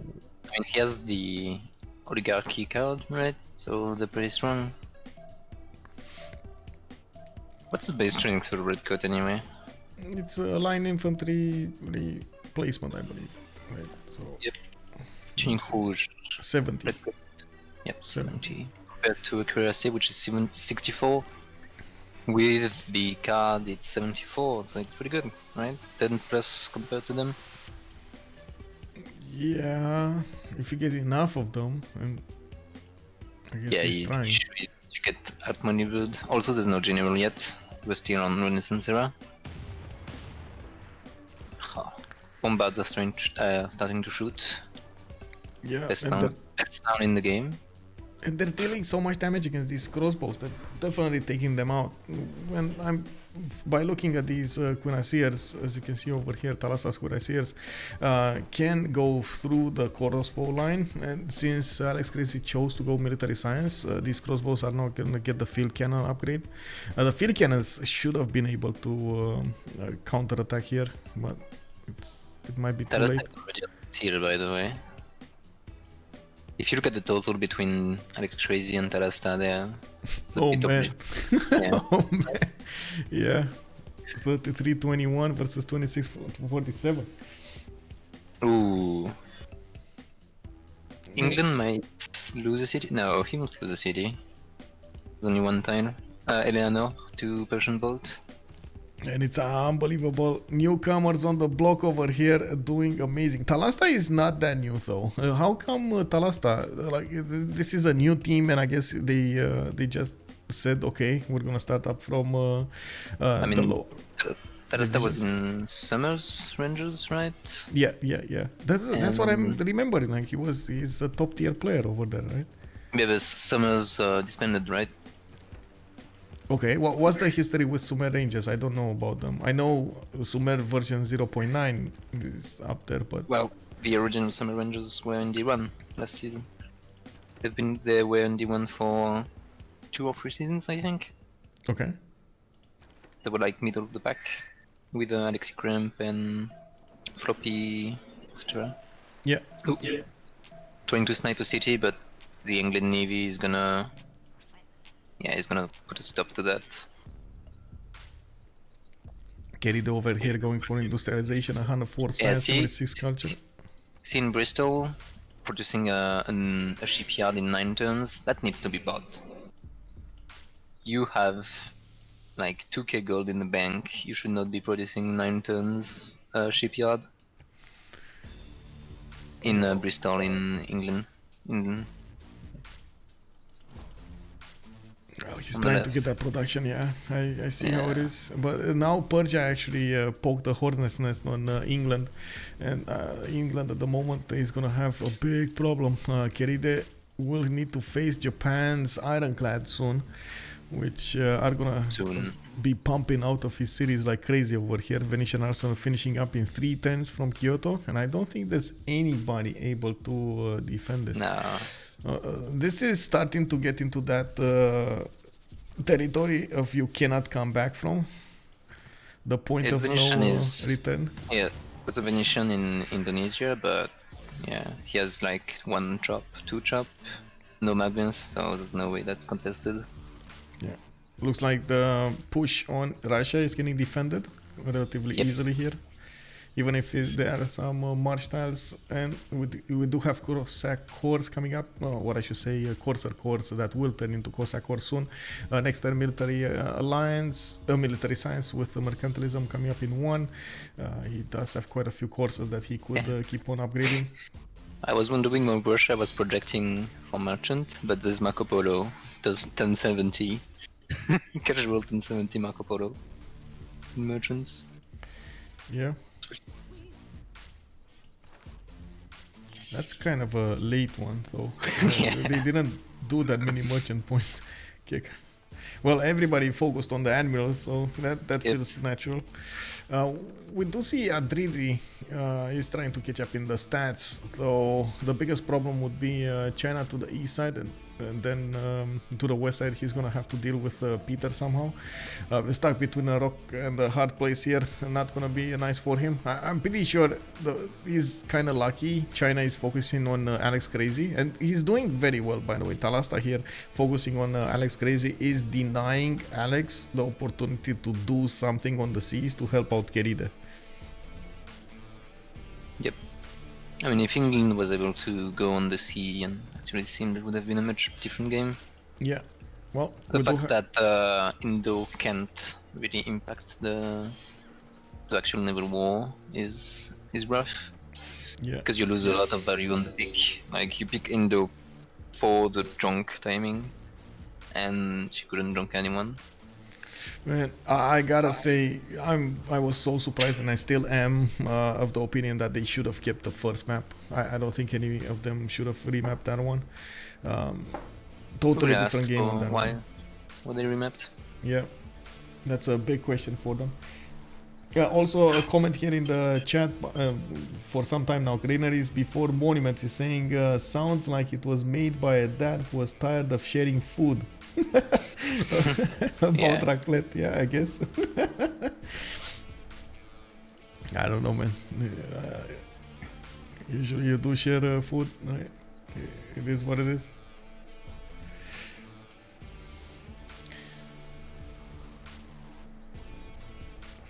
Oh, a few more votes went in for the Premier League. Kublai China is getting, it says 40 votes to not ban versus 39 votes to ban. Oh no, it is so close. Oh, wow. I mean, when does Premier League begin? It just started this week. This week it started. This week. I mean, it's a bit weird to ban it while it's gonna get nerfed, like at the end of CWC. Yeah. Well, some players know about the nerf, some players don't know about the nerf, so it's probably just a big confusion over there. There was some confusion with the wording also, but I think that's fixed. They just Minjak just added what means what, like what sign means what, and we see the bans or the choices actually getting into the correct niches. Yeah, and Kosias are leaving. There's nothing they can do. Yeah. Red coats are here, and yeah, you can't slam into red coats with cuirassier. Yeah, they need a lot of. He needs now a lot of field cannons with the bonuses on them. Even those do have a serious issue pushing through. Yeah, Snowstone just pillaged a library and a fish in Liverpool.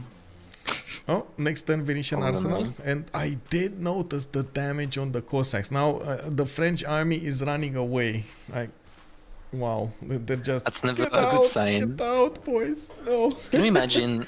Imagine if he settled one tile left in Paris and just all in the Imperial Guards. Yeah. That would have been neat. What he could have done. Yeah, I was quite surprised about his commitment on the coast over here with those two cities. It forced them to go for a caravel timing, which kind of came back to haunt him here. He's gonna lose Marseille. He impaled himself in a choke, and then he couldn't get any admiral, so his caravels were doomed. One choice or two choices in the game sets the tone for the remainder of the game. Whatever you do, it just sets the tone. Like what he could have done, like when he figured out where Persia is, just ignore that he's gonna lose two cities and just keep on spamming others. Maybe that would have been a choice, but it wasn't a good one, right? He already got two settlers there. I'm really curious if Keride is going to manage to get enough boats, or how the trades between him and Erwan are going to go, because, you know, it's still going to be up to player moves here. We're going to see Japan try to get the upper hand against his opponent, and we do need to see how Keride is going to trade the punches. I love how there's a lone ironclad of Vicky hanging out in Eleanor's land. Yeah, that's probably Isun Sin right there. Yep. Yeah, so Marco Polo got taken by Indonesia. Good shoot, by the way. Bonsoir, monsieur. He was asking us quite a few questions here about, first of all, the Russian Cossacks that are coming, indeed, and second of all, the yields in the gold. A lot better gold generation on Ornithorynques. The biggest question would be how can they use that gold to actually get some advantages, because at the moment it doesn't look like they can do that easily. We got the calves coming out from France. Now, with the calves, he can protect Indonesia. So now he can actually do his job over here to protect Indonesia. Significant amount of units came out from France to upgrade. Cossack horse. Can he push with the Cossack horse? Doesn't look like he can push with the Cossack horse. Yeah. He doesn't have +3. Yeah. He doesn't have a general, and he doesn't have plus the Diplo because it's France, right? Yeah. Yep. So yeah, he's in major victory on one across the river. Well, military academy is coming out from Chengdu and Xi'an, from Beijing as well. It looks like Talasta is getting up for a tank push over here, and he's not giving up on this. He's like, man, this is like a bulldog. He got to bite, and he's not giving up. You know, he's just, that's it. His jaws are clenched on AlexCrazy. And Russia has to make encampments because he's a bit worried about being pushed. Yeah. Pike and shots are upgraded. I do have to point out on Erwan, he is generating a decent amount of gold. We're gonna end this era, and we do need to see if they're gonna manage to get the golden age. Quite important to get the next golden age, or well, I guess it is. What a surprise! Russia has his golden. Yeah. 5 Civ, am I right? But nobody else though. Erwan is not gonna get one. This feels like it's gonna be a problem. No reform the coinage, no gold for him. Indo has to make 77, so not making golden right now. England might make it. Both Englands, actually. They only need 10 points. Oh, thank you so much for the follow. 8 with without table 3. Hello there, sir, and welcome. It is such an imba start for Russia with so many marshes, no campuses so far as I may see. He has Anshan. He has a few campuses though, yeah, but I get it. Like it is amazing. He has like one with no library and university, another one here that never actually finished the university. You can still see through the roof there, and. Yeah, he has another one. Oh, that one. He has Anshan. That means he has so much free science, right? All his theater squares. Yeah. Work of writing and the science. Yeah, amazing. Yep. Science for each books, and he's full on books, right? He has a writer just running around. Yeah. Two writers running around. So. Yep. But this 151 science and 200 culture is setting a big tone. Mobilization plus fascism plus tanks coming out soon from him. This is going to be quite a problem, a significant problem for France to keep up with. France is only on 57 science and 52 culture. Yes, he's defending Adrydry is 176 and 56, but at some point we might actually see China join the war from the east. He's just at the moment focusing on England, even though honestly at this point it looks like England did kind of push him back considerably. It will take significant effort for Talasta. Once there are artilleries and tanks, Vicky is gonna be in a rough spot. Yeah. She will have steel, she will have steel when tanks are there, but that's about it. He's gonna drop like what, 50 size? Alex? Oh yeah, right. End of free ink. Yeah. Maybe a bit. Yeah, doubled, right? Yeah. 8. That one is pillaged. 15. He's gonna drop a bunch of science. 16 plus 15. 30. 30 science. 30 That's science. rough. Yeah. Well, he's trying to make up for it with a few universities, and I do see England did upgrade a few more boats on the east side.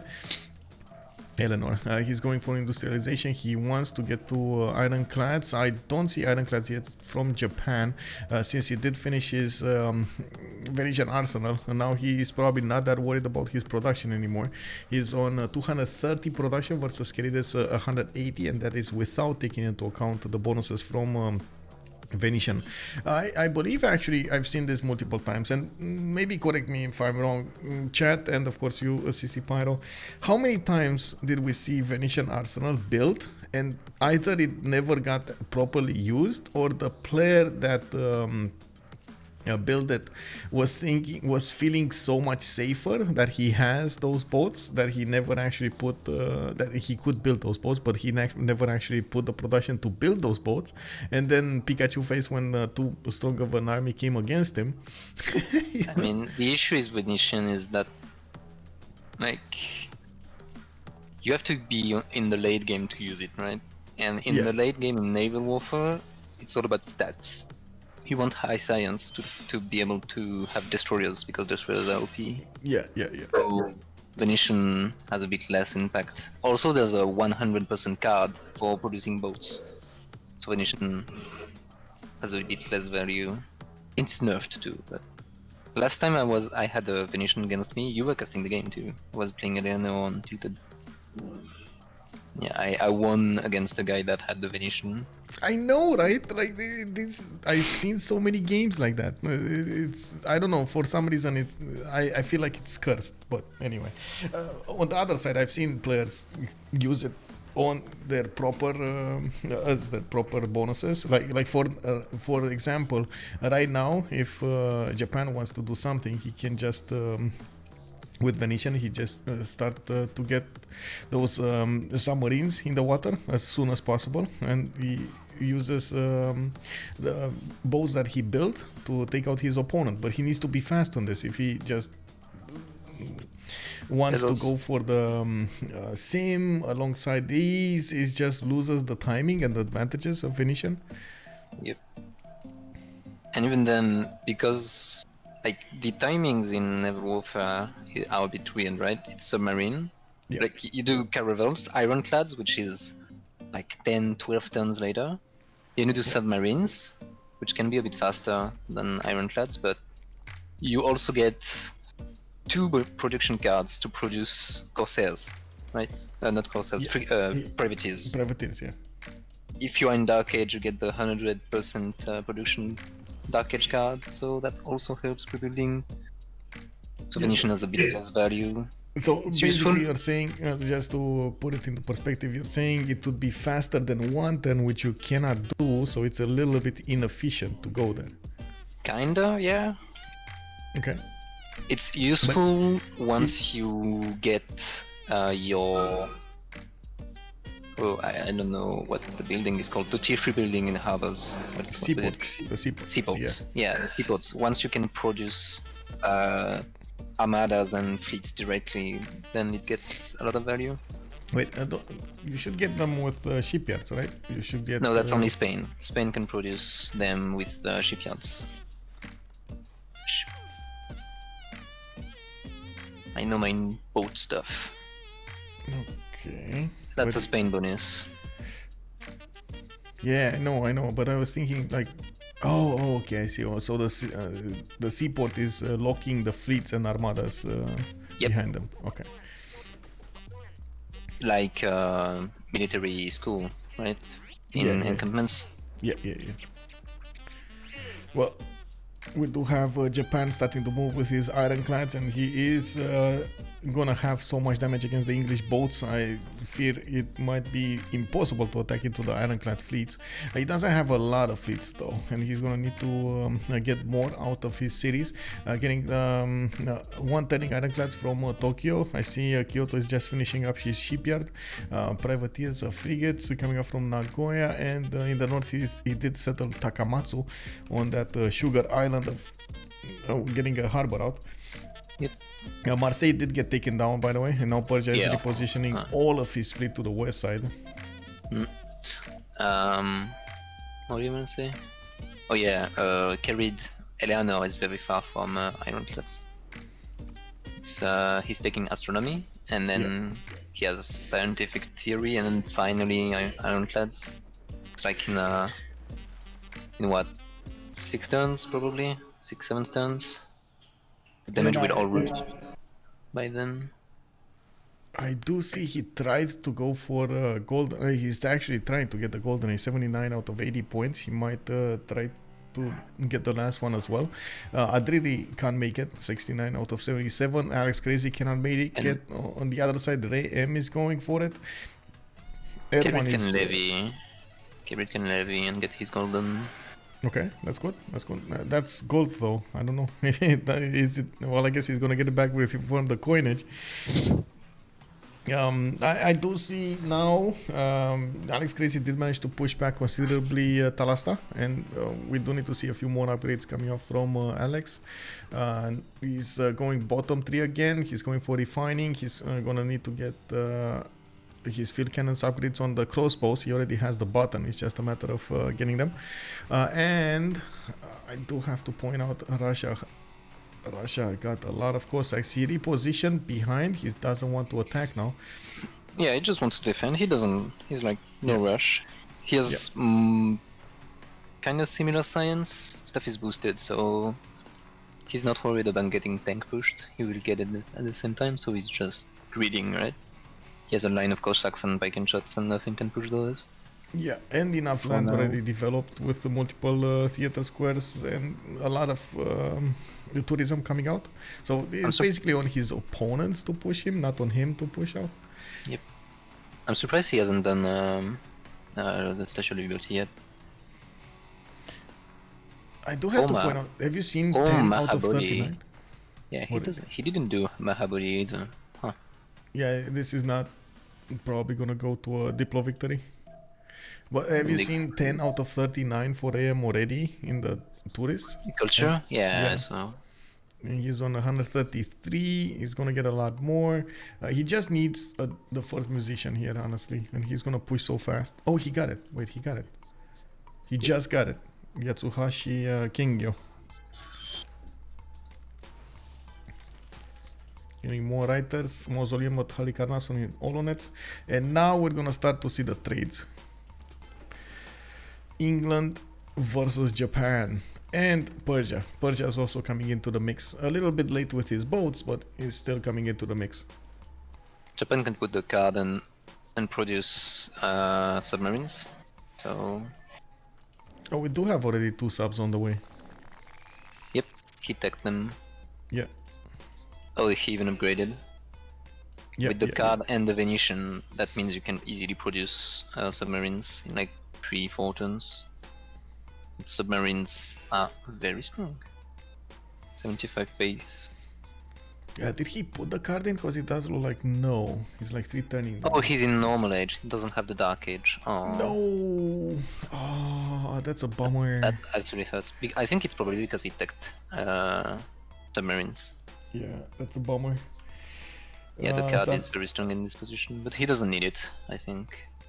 Sandorius is calling out that turn 100 culture victory. It's, I don't know, man. It's kind of unlikely. He does have to produce some military to defend, right? So, yeah. Oh, and cavalries are sneaking in from the north of Russia, from in the little lake, in the little sea. The provinces is not seeing them. If you look in right above Russia, there's a few cavalry swimming in the water. Yeah. And these are just gonna probably pillage 1 or 2 tiles, and it's fine.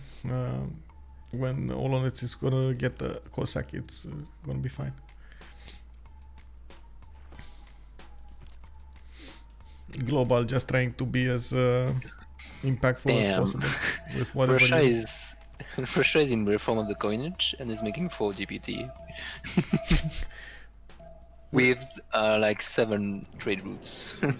No, I think that was his score. His gold in the bank. He's on 100. Oh yeah, right. Yeah, you're right.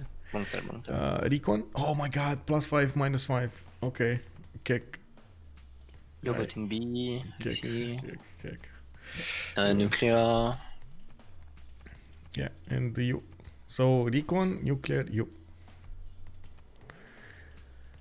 Recon, the nuclear firepower of CC Pyro. The Pyromaniac. What does, by the way, what does your name come from? CC Pyro. CC are my initials, and Okay. Pyro is just Pyro, right? Okay. But just Fire was Fire, the edgy thing in name. Okay, got it. Not much hidden meaning, right? Well, there is your name with Pyromaniac and so on, like fire and so on. Yeah. There is. What is gonna get voted? Because that Congress doesn't work on boats. It's just for the land fight. Siege is probably the most useful. Or heavy cavalry. Or... Ooh, Talasta is gonna send tanks not towards England but towards Indonesia. So heavy calves might be a choice here. Yep. He has a planes in 4, but 4 planes is gonna need oil, and the chokes. He wants balloons. He can plug the chokes. He wants planes, but he can plug the chokes with like 7 planes. Oh wait, you're talking about Adrydry, not Talasta. Adrydry, yeah, because tanks are coming in 5 turns, visibly. I have extreme doubts that he's actually gonna get to plug every choke with planes before that. Seems a bit rough. They have the gold though. They do have a lot of gold still per turn. So I guess every 4 turns they can buy out a plane, or 3 turns they can buy out a plane. Oh, Japan is pushing, yeah. Ironclads are destroying the caravels. Yeah. This is the major danger actually. Keride dying on the seas on the east side, it's gonna allow them to keep pushing towards AlexCrazy and... Japan doesn't have an industrial admiral for his ironclads. Does he need one though? He's doing so much he doesn't damage. need one. Yeah. 83 ironclads, right? He has a level 2 spy visibly. Or he has printing, I don't know. And also with quite a few submarines coming out from his cities, the next wave of units will be much stronger. All of these cities are coastal. 1, 2, 3, 4, 5, 6 cities from England, coastal. And then Victoria is going to have another 3-1, including his capital. Yeah. It's just going to be harder and harder to keep up with the defense after this. What did get voted, by the way? Heavy calves. Lose 5 combat strength. Oh. Mm. Oh. Wow, they actually won. Okay, they won this. Talasta is making, terracotta for his tanks. Does he have a spy? Not yet. I know he has one up north, but Yeah, it's in not. Hull. It's level 0. Yeah. Not on Indo. He doesn't have Nash. Does he have a Nashio? He does.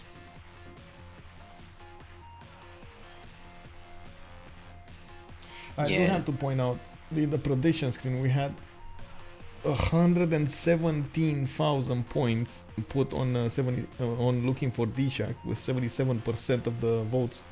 35.6 thousand were also put on Ornithorynques Roses with 23% of the options. Of the Ornithorynques, there's 55k total. I put 25k in. Okay. Well, would have been a nice payout. When you're a fan, you're a fan. What can I say? Yeah, Eleanor is dead. I guess you can't hold both Persia and Japan. Yeah, everything is dying. God, I love watching boats fight. No, you're missing the fight. I'm moving. Yes, I'm sorry. I had something in my... had to get it out. Everything's dead already. Yeah. I see Japan is just moving in. He's getting the promotions on his boats. He doesn't really care about being counterattacked here by England. Although, I think this should go down. If he... Well, if he sacrifices Caravel. Caravel just almost dies punching the ironclad. Yeah. But then the frigate can take it out. Well, anyway, this is the problem, right? When you get into these kinds of trades, it's very problematic to sacrifice your units because you know you're just going to be losing them afterwards. You're gonna sacrifice like 2 or 3 for the cost of 1. Oh, he tried to take it out with a sea dog. Maybe he could have actually gotten that. Oh well. Good attempt. Good attempt. Yeah, wasn't meant to be. And this 2 versus 1 between Persia, Japan, and Eleanor is it's gonna go extremely fast here. He's gonna start losing cities. He's trying to get a safety settler out from Portsmouth. Gonna try to put it probably on the west side, but it does seem like at the moment Talasta is not interested in pushing any more England. He kind of quote unquote derailed AlexCrazy, even though he has good stats. AlexCrazy at the moment cannot do anything. I mean, yeah, he went full bottom tree, right? He has oil. Yeah. Now he's not even making that much oil. He has 1 that he can improve. His school is infinite. Yeah, he has no building in his encampment. He's not making even that much oil for the planes, right? Yeah. Well, maybe he's gonna give it to Indonesia, right, for the planes. So yeah, but he's making like 3 oil per ton. When we have combustion, 3 turns for combustion coming up from Talasta, has a lot of tanks, and I don't see that many units coming up from Indonesia, but he does have Jong Armadas, which are dealing significant damage against his opponent. He did that with the Admiral. With Santa Cruz. Oh, yeah. Right. I was thinking, like, how did this get here with so little culture? It hits for 82. Well, at least he's gonna get nationalism soon, so at least he's gonna have fleets. I mean, would you defend tanks with frigates? That sounds a bit hard. You do what you have to do, you know? Like, at the end of the day, you put everything, you just send them on the front line, see what happens. I gotta say, we don't have that many artilleries coming up from China, so maybe having a lot of Jong fleets might be a thing there. I mean, let me check something.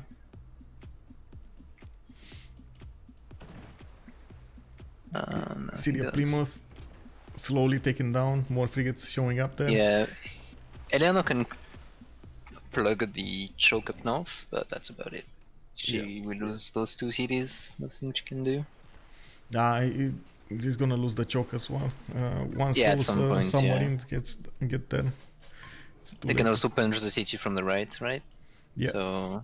Oh, right, after they take down Stoke-upon-Trent, if he keeps it, like if he keeps Stoke-upon-Trent, he can go through yeah, there's no reason you shouldn't keep it, so because you can slam through it. So yeah, true. But yeah, submarines are just gonna... Yeah, they 2-tapped caravels, so there's no way the choke holds. Why did he buy a horse? Village? Good question. He bought a host in Bristol. I don't know why.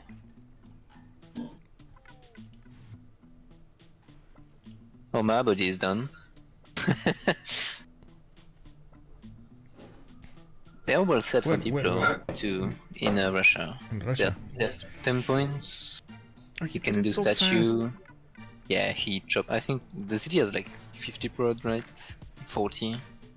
And also look how much border it has. Like, that's a 5-tile away city. I mean, that's Russia. Look at the east border of St. Petersburg, right? Yeah. Oh my god. Russia also, just grows so much. Apadana coming up next in 2 turns. He's gonna get another 2 works from Yatsuhashi Kingyo there. And let me see. Well, at the moment he's not doing projects for the next one, but I'm sure he's going to be interested. There's a scout. Oh, that's so annoying. There's a scout pillaging his campus. That's why Eleanor bought the horse, to kill a scout. Oh, in Eleanor's land, okay. I was looking at Russia and I was confused, like, where do you see those scouts? I see. Liss loutre just bullying as much as possible, Keride.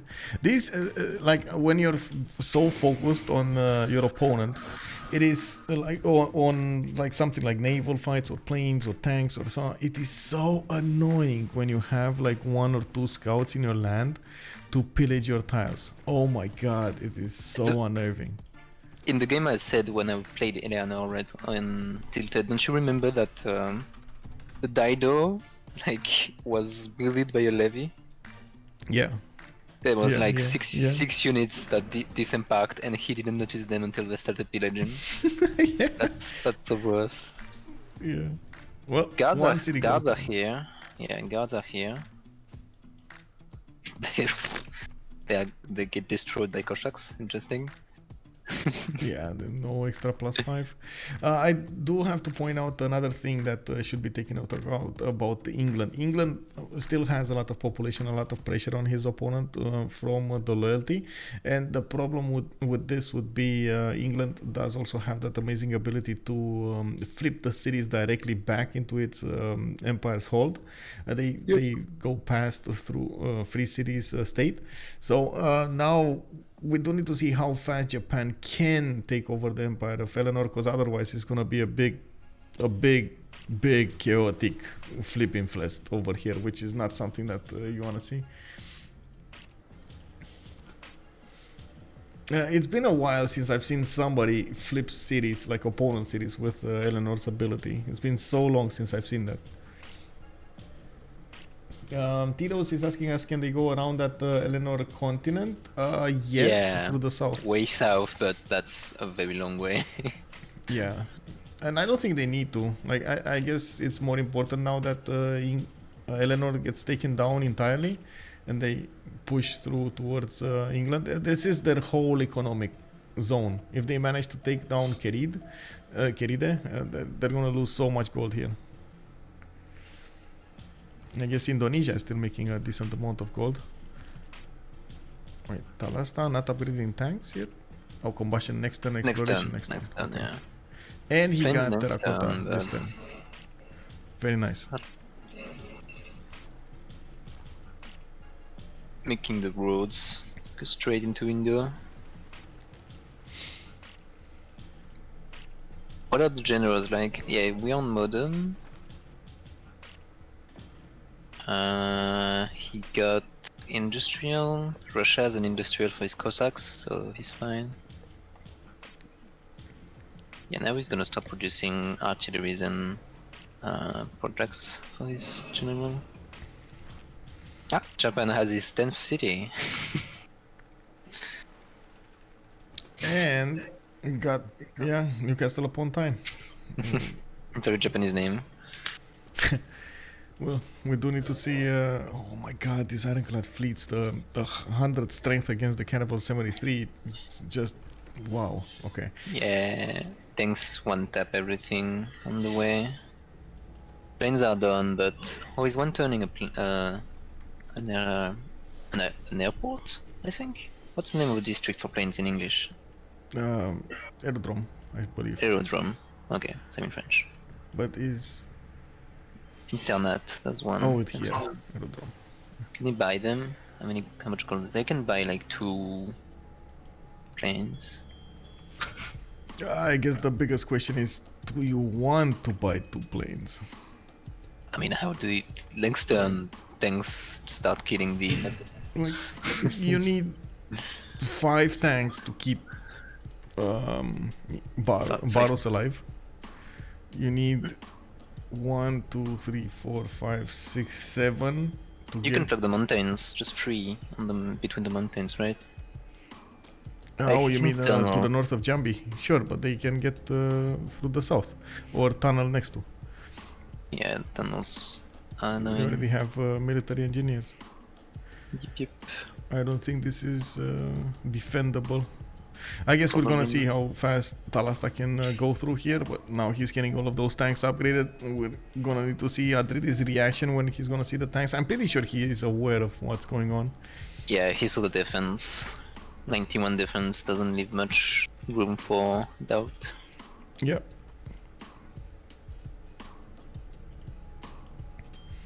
Let's see the first moves also come out from Japan. Persia in the meantime, by the way, we didn't look that much at Liss loutre, but he has been getting more boats on the front line and helping out Japan do the attacks. We do have Japanese submarine fleets that keep on attacking Stoke upon Trent, taking that city to half HP. Newcastle upon Tyne and Plymouth do have a problem with the rebellions.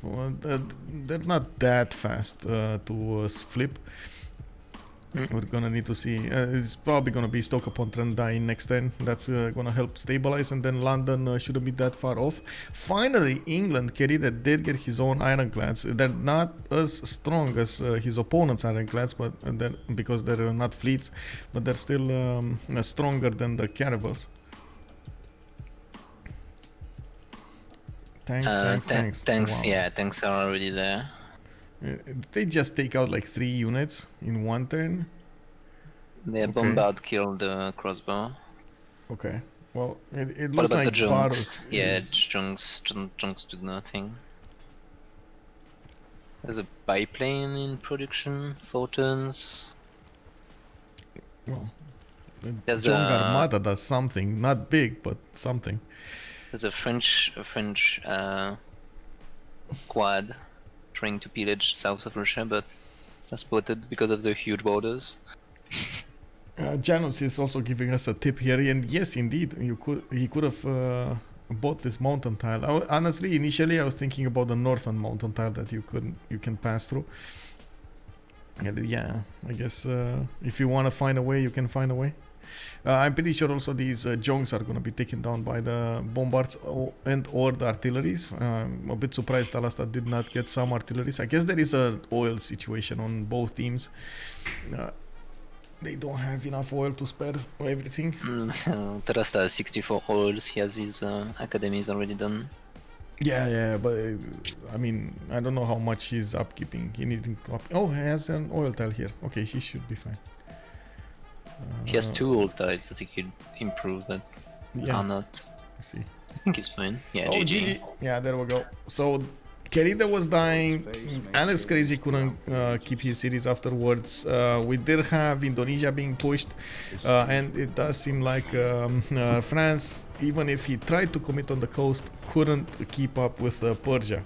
That was unbelievable. They remapped. I don't. Oh my god! I don't know why they remapped. The positions on this map were a bit rough for Ornithorynques, I think. Very Indonesia can have an impact. China can pressure them easily. Man, yeah, I gotta say, I really like that salt, chili and pepper thing over there. Stick more SCP. That is amazing, by the way. Oh yeah. I don't know why I'm not following that guy. I need to follow him. GG, well played indeed. Let me see. Oh, we got some post-game chat, right? We can get some post-game chat. I really want to know why they remapped on both sides. Let me see. Let's go up. J'avais, enfin, je sais pas, j'avais quand même pas mal de chance en arrière. Et l'anglais, il se fait en V2 sur la Naval. C'est un peu plus chiant, mais je pense que. Ouais, c'est vrai qu'on prend 3 cibles navales et c'est notre anglais qui se fait un V2. C'est quand même formidable. Yeah. Oh, bienvenue à tout le monde sur le stream. We do have over here. No, thank you so much, by the way. First of all, thank you so much, Leech, for the raid. We do have we just finished Les Ornithorynques Roses going against their opponents, looking for DShark. C'est fini. Yes, c'est fini. We did have looking for DShark. The newcomers on the block did manage to get the victory, and we were just going through this how to say, a post-game chat. We just went in and we wanted to ask quite a few questions. Let's actually hear them out. Of course, we are in the French community. We're gonna hear a lot of French going around. Ouais, non mais oui. D'ailleurs, s'il y a bien un truc dont je suis fier, c'est les petites raids dans la mer Noire là, Ben. La petite choc que je t'ai prise là, elle m'a mis bien. Mais bon. Avec les galères. Ouais, ça servait tellement à rien. En fait, t'as juste pas. J'avais pas compris, t'as pas vu qu'en haut ça passait? En haut ça passait pas. En haut, j'ai 2 villes avec qui ça passe par en haut en fait. Au-dessus du pont Talasta parce que moi. Attends, parce que. C'est une Vital Choke, mais. Ah oui, non, mais. Oui, non, mais. T'as jamais scout? En fait, j'ai pas scout au-dessus parce qu'en fait, je me dis que si je m'engage là-bas, en fait, juste je vais pas pouvoir tenir trop de front en fait. Et que à ce moment, au moment où je te fais le trade, j'ai qu'une ville coastale. Donc je peux pas produire 15 galères pendant que toi t'as juste à en lancer une dans toutes tes villes, tu vois. Si on parlait anglais C'est pour bizarre. Nicole. Yes. Du coup, j'ai pas compris pourquoi t'es venu Carvel. Bah, je suis venu Caravelle pour te forcer à up, quoi, globalement, pour que t'aies moins, tu vois. J'en ai pas up beaucoup au début, hein. Et en vrai, je pense que je dois même pas up les autres. J'en avais eu up que 2 au début, et je pense que, genre, après, quand tu me push, je up les autres, mais je pense que ça sert à rien, honnêtement. Je pense que je vais juste garder mes level 1 et juste full shield. Mais, ouais, en fait, au début, en fait, je dois poser ma ville là pour pouvoir faire la galère à avoir l'âge d'or, mais c'est trop chiant, sinon je la pose. Après, je misplay, je pense qu'il y a moyen que je la pose sur le lac. Je peux pas poser mon campus plus 4 du coup, mais je pense que si je la pose sur le lac, c'est quand même mieux. Ça, c'est une erreur. Et. Ah oui, il faut parler en anglais, c'est ça? Ouais. Yes. Ok. So, yes, I think I could have settled the lake underneath Paris, but I couldn't have my campus. So was I don't think it was that better, but I think it is better. So yes, it's a mistake. I think the biggest question is why did you remap? Why did both teams I'm stuck remap? on that. Yeah, I'm stuck on that, man. Why did you remap? We remapped the first one because we didn't have some obvious traders, and we weren't on the same seas, and with our draft we wanted to have 2 people against one on the sea, and we couldn't with the sea setup in the first one. So and we don't have enough information on the first map, so that's why we remap. Maybe it was better for us the first map, but we decided to remap it. Well, on this map, China had an insane tempo over there with the +2 +5 campuses immediately. Then Russia had such a good goddess of the hunt with all of his land. Nobody could get to him early on to stop him from doing anything. And the seas, you've seen how they went. Yes, as I was saying before, the goal was for me as friends to push Persia inland, but I had to settle coastal for Golden Age and the Inkilda prepped the plane.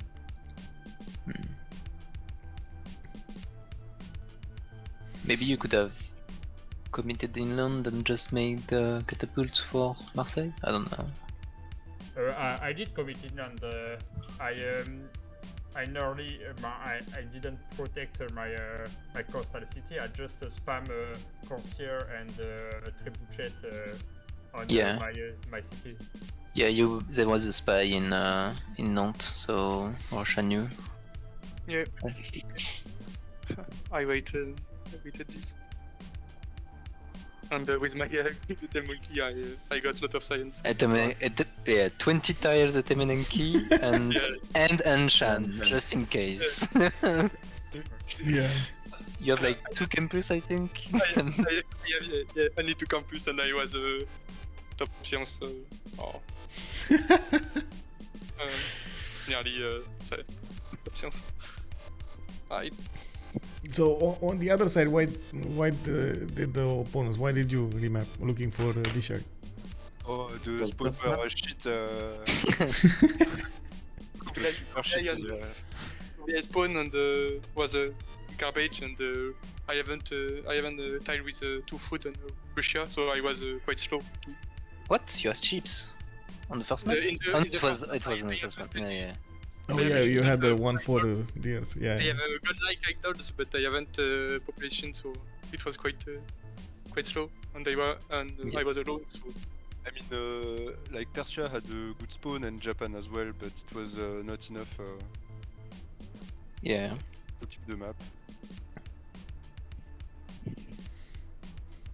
The admiral play here was quite decisive. Taking away an admiral from France was very important there.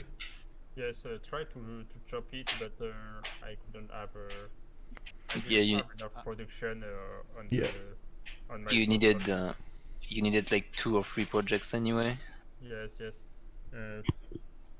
I think it is a mistake to settle this sea. It really just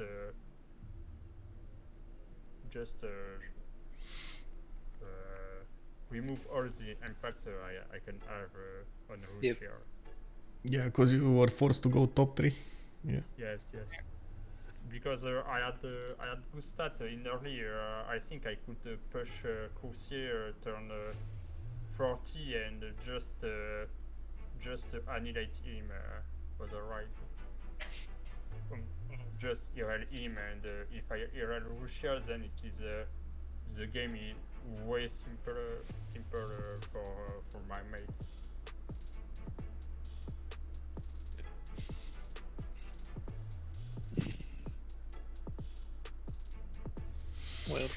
Well, GG well played. Quite a strong opening over here by looking for DShark in D2. What can I say? Good job, guys. And of course, Les Ornithorynques, I'm pretty sure you want to get your counter the next time, right? There will be a second encounter between you, right? Yeah. Yes. Mais Also, it's not- don't play Primordial. That's Primordial. How did you end up on the map? But We thought they would ban it, but we didn't expect they were animals. Also, it's not. Only Lissantas and Talasta play a bit naval coastal sieves. Alors, So we thought but, that Primordial is Erwan is main Naval. is So easier for us if we have a Keride who play well naval. we got Yeah, 3 yeah. main Naval. We thought This is the- also that you never play Russia in like 2 seasons. Yeah, I played Russia for the first time when I until like 6 months. But And we thought with me it's like a free culture or diplo victory if we can pick Russia for me. Ah, you wanted to last pick Russia? maybe, No, maybe not. We don't know because I'm the only who play Indo. do you think about Mali or because we think No. about it? Okay. Also, it's not Ornithorynques, it's Ornithorynques with a U. Oh, On les mal that- écrits. yeah. Don't care. C'est moche. Called us oiseaux. Well, thank you for playing. I'm gonna go now. Bonne nuit. Yeah, thank you for that. Bye bye. Thank you for allowing me to stream, by the way. It was good. Thank you. I lost 25k points because of you guys, by the way. This is Pyro, big fan over here. Big fan. Shit. I shall not. So there we have it, boys and girls. We did so looking for DShark managing to get a win on the Ornithorynques Roses. We do have over here on the Primordial map quite a bit of naval action for you. If you want to rewatch the replay, it will be available on Twitch in just a few minutes, or you can also watch it in a few weeks on YouTube if you want. That brings me up to the next subject. If you are coming up from YouTube, thank you so much for watching this video. Throw this video a thumbs up so you can help me out beat that YouTube algorithm. And I do hope we're gonna see each other on the live stream on twitch.tv/OnSpotTV. Thank you so much, by the way, Leech, for the raid. Thank you so much, CC Pyro, for being with us and giving us your insights about the game and everything. Much appreciated for the co-caster. I do hope we're also going to see each other tomorrow on the next game. I do believe I did see the next game. Let's see. It was Liss versus SPA. Tomorrow, same hour, 1930 GMT. I'm going to put it out an announcement on my Discord. You can always check out my Discord for the upcoming streams. I do have 2 channels kept updated every time I get the information about a new stream. This is handling the next stream information, and upcoming games will always handle the next week games, or weekly based games from Monday to Sunday. We do have 3 tournaments going on at the same time. CWC Season 7 coming up with only 2 remaining cities. Freditos de la Vega going against SAS team. The winner of that will go into the finals against a change of circumstance, and we're gonna have our winners for this season. We also have Premier League started up by CPL, and we do need to see how the boys are gonna handle that one. We got a few games starting up to be scheduled there, and maybe this weekend we're gonna have some of them shown on the stream here. The CivFR Squadrons, you just saw them. These are both qualifiers for the next season of the CWC, and we need to get the information and of course the schedules for you guys. Keep watching, of course, the stream. Take a look at the civ6worldcup.com website so you can get more information from there, and of course have a great time playing Civilization 6. Have a good evening, guys, and see you in the next one. Bye bye.